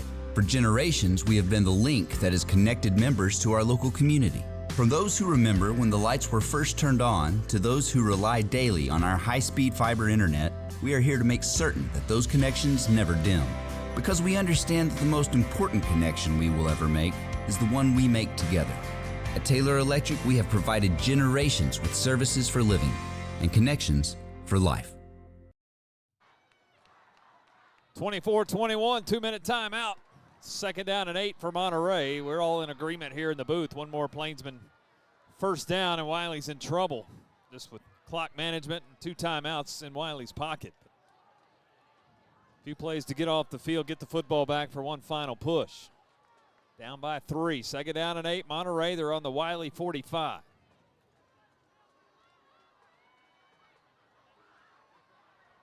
It's on the left hash for Reed and company. Reed take the snap. It's a handoff. Back in the backfield is Legend Williams. Short gain, maybe 1. There's the Clay Martin timeout. 1:55 remaining. It's third down and 7. What we've seen successful, well, 1, Williams has been successful, but we've seen Reed. He scored a touchdown earlier, and on the last third down, he kept it instead of handing, he kept, and both of those have proven successful. So now you got to watch out for running back and quarterback. I don't think they'll throw it here, 3rd and 7. I think they would rather force the timeout. Yeah, I think you run the football here, and again, you've got Moore, Williams, and then now Reed as an option. Because let's say you pick up 3 and now it's fourth. What do we got? 3rd and 7. You pick up 3. Now it's 4th and 4. You still have options to, do what you want to. Yep. Or you can pin them. But the biggest deal is one of the things, the difference of tonight has been, yes, you could throw the penalties in, but the third down conversion, winning the third down conversions on the side of the Plainsmen have been a huge difference. If you're the defensive back, you got to understand what they need to get here. So be sure you don't give up so much of a cushion to where that comes in if they decide to throw the football. But I agree with you, Andy. If there's a roulette wheel, I'm putting it on run. With 1:55 left, 3rd down and 7. Moore's in the backfield with Reed, offset to his left, and now a Monterey timeout. Lubbock Monterey. Which tells me they had something in their sleeve they wanted to try. They didn't get the look they wanted, so they'll call a timeout. Don't forget, we are back at home next Friday, September 12th. The Bulldogs will play host to the Lubbock Coronado Mustangs next Friday. It's homecoming 2025, 7 o'clock kickoff. Of course, have all the pomp and circumstances of homecoming, including a homecoming queen ceremony. Our good friend Phil Hill here in the booth. You're a part of that. Congrats to the family. Peyton, a homecoming queen nominee. Yeah, come out and see me in a suit. Yeah, it won't happen very often. When's the last time you wore a suit? I had to do a wedding like 4 months ago. Okay. So. That hadn't been that long. My wife made me. There you go. Homecoming 2025 is next Friday. Bulldogs play host to the Coronado Mustangs. First things first, it's 3rd and 7. With 1:55 left, Plainsmen on the Bulldog 44. Reed take the snap. Quarterback sweep coming left, makes the first man miss, not the second. Good gang tackle by the Bulldogs. It's Blake Ortiz, Cooper Holcomb, gang tackle, no gain. It's 4th and 7. Timeout, Bulldogs, their last one with 1:50 left. I don't know where you're flipping the coin. I think they punt the football. I think they force the Bulldogs to go. That's what I would do. Yeah. If I'm Coach Sims, I'm making the decision. One, if you get stopped, now you've just given the Bulldogs a lot better field position to go the other way. Make them go the length of the field. Find a way to do the old, kick it to the coffin in the corner over there toward the pylon. That's what I would do. Now, will Sims make that decision? I don't know. But if you're Coach Ming, you practice 2-minute drills during the week. I'm sure that's part of practice of getting things ready, making sure you're handling that type of situation of football. And now you've got this opportunity. You got your stop. Yep. I was about to say, the good thing is you should have a chance to get your hands on the football. And the Bulldogs are anticipating punt. It's Blaze Ruffin already going back in return formation. 24-21, Monterey with 1:50 left. Now it'll be interesting to see. Yeah, Cam Martinez is out in punt formation. Biggest thing is secure the ball. Don't rough the punter. Yes. Secure the ball. Give your offense a chance. Ruffin stands at the 10-yard line. Here's the snap. It's a good one. Waste time. Martinez will get the punt away. It's a short punt. Far side. No chance for a return for Ruffin. It will take a Monterey bounce. It will come to rest at the 17, and that's where the Bulldogs have it.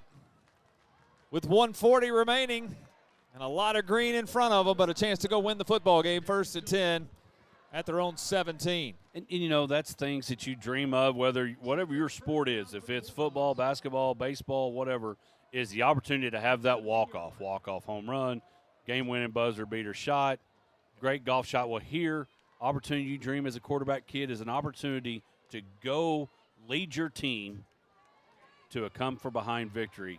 And as a starter, this is Jaden's first opportunity at the varsity level. 1st and 10 on the 17. He'll roll to the right, wants to throw back to the left, has pressure, throws it in the center of the field. He throws it over Julius's head. I think Julius Lane's going to be close enough to where that ball was thrown where it's not intentional grounding. The officials are going to talk about it, but the referee, the white hat, saw Julius center the field. They wanted to throw something, a throwback, but all sorts of traffic, and the play blew up. But Jaden gets rid of it. Just his third incompletion tonight. He's 11 for 14 for 132 yards. 2nd and 10 from the 17. Trips to the right. Lane offset to Jaden's right. Take the snap, roll the pocket again to the right. Quick out pattern. Ruffin has it at the 21. Drops the football. I think they'll give the catch and then a fumble. It rolls out of bounds, which is benefit for the Bulldogs. Short gain to the 21. It's 3rd down and 6 at the 21. 1:31 on the clock. The clock will stop as the football rolled out of bounds. And again, Bulldogs no timeouts. Used them strategically to be able to give them another chance at an offensive possession. They have it here, and now 3rd down for the Bulldogs. They'll flip the formation. Trips now to the left side. It's the wide side of the field. 3rd and 6 from the 21. Motion across the formation, whistle, and a Plainsman timeout. So Monterey has burned their final timeout with 1.5 minutes to go. First thing you got to do is get the first down to keep the drive alive, but still got to get down the field. Again, I think Noah Reberg, I think his range is about 40, maybe even 45. Hasn't kicked that game situation, but if you can get down to about the 20-yard line, 25-yard line, I think Clay's going to give him a chance to try to kick one. And that is the benefit that you're in. It is that you don't have to have the touchdown to at least keep yourself in it, to fight for it, to extend it to overtime if you need the field goal. But like you mentioned, probably one of the biggest, most important things is, A, secure it, get the first down. If you get tackled in bounds, understand the situation, get set to move forward, even if you do get the first down. Because we've learned from Phil that thing's going to get rolling real quick, even if you do get that first down. Yeah, this White Hat does not waste any time keeping that clock moving. So moving the chains is not a benefit here tonight. We've learned that. First things first, it's 3rd down and 6. Wylie at their own 21. 1:31 on the 4th quarter clock. Monterey 24, Wylie 21. It's on the right hash. Monterey crowd making some noise on the near side. Carlson, play action, looks to his right. Crossing route, he's got the catch. That's Blake Frailing. Late flag comes out. Frailing has a first down, but we'll check the flag. I think it's going to be a block, maybe blindside block. Doing the play. Personal foul. Blindside block. Number 5 on the offense. 15 yards. Excuse me. Half the distance to the goal line. Replay. 3rd down. That's tough. The catch actually by Kidman. The penalty on Frailing coming across the blindside block, which is a personal foul penalty. So negate the 9-yard pass and catch and a first down. The personal foul will send it back to the Wylie 13. And that's just one of those learning things, Andy. I mean, you want to make the hit, and it's a great hit, but the problem is it's a penalty. It's still 3rd down. It's now 3rd down and 14. Ball's at the Wylie 13. Carlson roll the pocket to the left, sets the feet, deep route down the sideline. Ruffin's got it at the 40. Underthrown a bit. Blaze comes back and makes the catch. 27 and a Bulldog first down. Yeah. 1:18 on the clock. Sorry, really great job adjusting by Ruffin, coming back to the ball. Great catch. Now again, urgency here. Clock's moving. 1:10, 1:09. Carlson take the snap, 3-man pressure. Steps up, throws, center of the field, it's intercepted. Intercepted by the linebacker, Nate DeLeon. A curl route, center of the field. DeLeon comes up under the route and picks it off, and the Plainsmen have the second takeaway of the night, and that one's probably the nail in the coffin with a minute left, and Monterey's got the football up 3. Wylie with no timeouts. Yeah, Jaden trying to throw it over the top, went into the pocket, tried to throw it over the top of the DB, wasn't able to do so. Interception, and that's going to, like you said, going to be it. You're going to see the victory formation by the Plainsmen. No timeouts for the Bulldogs, and just a minute left to go in the ballgame. Yeah, it should take 2 snaps of the football, 2 knees. And the Plainsmen will sneak out of here with a win. And give Monterey credit. They did some small things that they had to do, especially on third down conversions tonight. Kept drives alive that ended up in touchdowns in the second half. As Reed will take a knee, it'll take one more snap. So Monterey will move to 1-1. Wylie's going to fall to 1-1.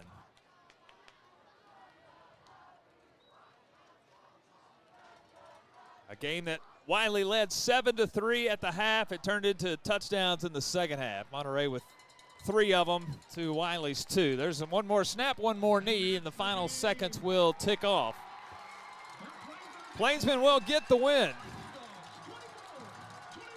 Your final score from Lowrey Field in Lubbock, it's Monterey 24 and Wylie 21. Again, the Bulldogs fall to 1-1. The Plainsmen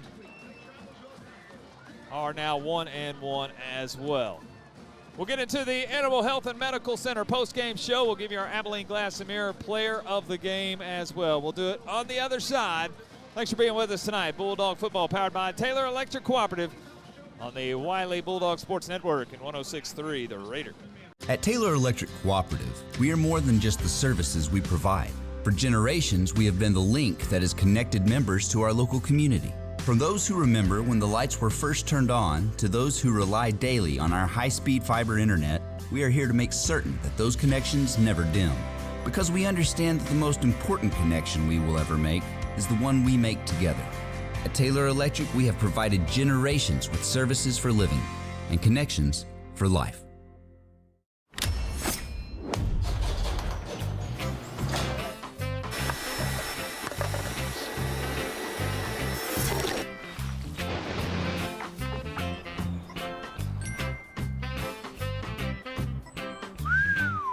To do my next.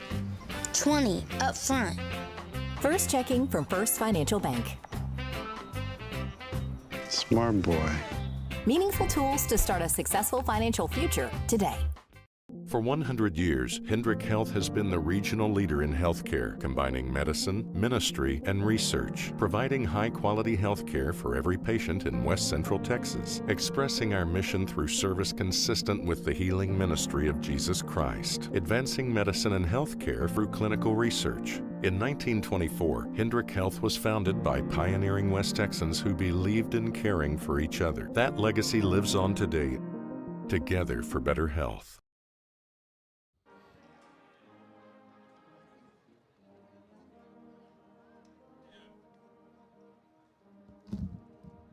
Back to Lowrey Field. Back to Lowrey Field one final time here in Lubbock. The Plainsmen of Monterey beat the Wylie Bulldogs tonight, 24-21, the final score. Andy Penny alongside the Hodge, Ryan Holmes. And Hodge, it's a tough one tonight, tough one to swallow as Monterey makes some plays, able to get the win 24-21. And you know, you play these non-district games to learn some things about your team. You learn a lot in victory. You learn a lot in defeat. And I think tonight was a learning opportunity for the Bulldogs. Yeah, I think in a lot of areas from all sides of the ball, defense, offense. You know, we mentioned Jaden Carlson, the chance to go down. And, again, new situation. Yes, you've played quarterback and all those things, but a new, you know, kind of a new scenario that you're in trying to drive down. And, you know, you're going to learn from some things. And I guarantee you when they watch film tomorrow, Coach Cates and the staff are going to look at, you know, penalties. We had the tough one there at the end, penalty-wise. Penalties are going to have to something that to be eliminated. But did some good things, but you mentioned it, learning from losses to get ready for district play. Well, it's a game that Wylie led 7-3 at the half, courtesy of a DeAndre Rodriguez interception return for a touchdown. The lone touchdown of the first half for either team came courtesy of the Wylie defense. Led 7-3 at the half. It turned into an offensive showdown in the second half as the Plainsmen scored touchdowns on each of their first 3 drives of the second half. Wylie was trying to answer. Bulldogs scored 2 touchdowns in the second half, but Monterey, with a 3-point lead, punts the football back. Wylie has one final chance with less than 2 minutes to try to drive the field, but are unable to do so as the Plainsmen get their second takeaway of the night and able to hang on for the victory 24-21. Wylie tonight with 219 total yards of offense, just 56 rushing yards tonight, 163 through the air for a total of 218 319 yards. Monterey tonight, 361 yards, and look at the balance. 182 on the ground, 179 through the air for a total of 361. A few numbers that to give you offensively tonight. Jaden Carlskent, 13 of 17. Plays pretty well, 13 of 17 for 163 yards. Did have the one interception there late, but 13 of 17 for 163. On the ground, Julius Lane had 14 carries for 38 yards, and Carlskent tonight had 6 for 18. They were the only two ball carriers tonight for the Bulldogs.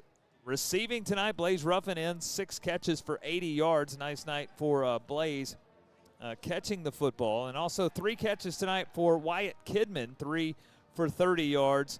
2 catches tonight as well for Julius out of the backfield, 2 for 39. 1 catch for Blake Frailing for 4. And 1 catch tonight for Jaden Namey for 10. So the Bulldogs with 219 yards, but Monterey on the night with 361. And the Plainsmen the win, 24-21. So we talk about it. You know, you learn things. You get a chance to regroup. You get a chance to play another football game, and it's 8 days away now with the extended week playing here on Thursday night. And you're back at home, and you'll see the Coronado Mustangs. Yeah, and again, you do get that extra day and, kind of heal up and, maybe you learn more about, we mentioned Dylan Regala not in the second half, learn more about that as the week goes on. But, again, opportunity to get better. We've been in our 4 years, we've seen 2 and 3, we've seen 3 and 2, and we've seen great runs in district and getting better each and every week, getting familiarity. You mentioned the Kidman. Wyatt Kidman had a great, good night tonight, getting familiar with those things. And I bring it up again, being the guys now. Yep. You were kind of behind Heighton, and you were behind those guys, the Hood and all that. But now you're the guy and having to live up to that. And they're continuing to do it. We mentioned the big catch that Blaze had to try to extend that drive. And so we'll continue to see that throughout the year and opportunity to get better.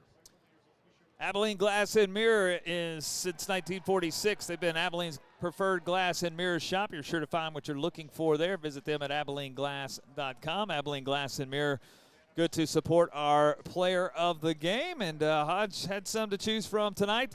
Your Abilene Glass and Mirror player of the game. I go with Julius Lane. He had 2 touchdowns, ran the ball pretty well. Again, to me, we could have gone, he had the pick 6 from DeAndre, but just felt like, those two big touchdowns kept us in it, and got us back in it. And so I go Julius Lane for our player of the game. Since 1946, Abilene Glass and Mirror has been Abilene's preferred glass and mirror shop. You're sure to find what you're looking for there. Visit them online at AbileneGlass.com. Another special thanks to Animal Health and Medical Center, our post-game show sponsor. At Animal Health and Medical Center, we treat your pets like the valued family members they are. All right, Hodge, we got 2.5 hours in the car. What is the convenience store snack of choice going home tonight? I'm going to tell you, last week on my drive when I left the Hugh and headed to the land of what they call enchantment, I found a cookies and cream pretzel. And I'm going to tell you right now, it was fantastic. So if that is at the I'm going to go ahead and say it on air. If that's at the old Tootin' Totem on the way out, there's a real good chance that's going to be the snack of choice with some Dr. Pepper. And that should get it done. I like it, man. Safe travels going home. We'll talk to you next Friday from the Hugh. As that's going to wrap up Bulldog football here from Lowrey Field. So many to thank as part of the production tonight. I want to say special thanks to the Wylie High School AV Productions team that is here under the leadership of Wylie High School AV teacher Wiley Singleton and his 6 students who are here tonight. Dominic Citron, Trent Forrester, Alejandro Barajas, Ace Harper, Dax Eldridge, and Caleb Gosden. Thank you guys for all of your work. Go to bed. You got school tomorrow. All right? Don't waste any time. Appreciate you guys being here. Special thanks to Dustin Tatro with 106.3 The Raider and all of your production work. Special thanks again to Phil Hill, our statistician and referee extraordinaire here in the booth. And special thanks to my good friend on my right side, Ryan Holmes, his color commentary of Wylie Bulldog football. Special thanks to all of our sponsors of Bulldog football, Communities of Abilene Federal Credit Union, Abilene Glass and Mirror, Animal Health and Medical Center, 106.3 The Raider, our radio home of Bulldog football, Pest Patrol, In Tune Music and Sound, Lawrence Hall Chevrolet, Hendrick Clinic Bone and Joint, The Shed Market, First Financial Bank, Borland Sobin and Partners, and our title sponsor of Bulldog Football, Taylor Electric Cooperative, still owned by the members it serves, neighbors working for neighbors, services for living, connections for life, Taylor Electric Cooperative. We will talk to you next Friday night from Hughes Sandifer Stadium, Homecoming 2025, as the Bulldogs play host to the Coronado Mustangs. And until then, we want to say a special thanks. It goes out to you, the listener, the great supporter of Wylie ISD, and the kids of Wylie High School. Thanks for your support of the purple and the gold. Our final score from Lowrey Field, one final time. It's Monterey 24 and Wylie 21. Until next Friday, we wish you a great extended weekend. Take care. God bless, and go Bulldogs. So long, everybody.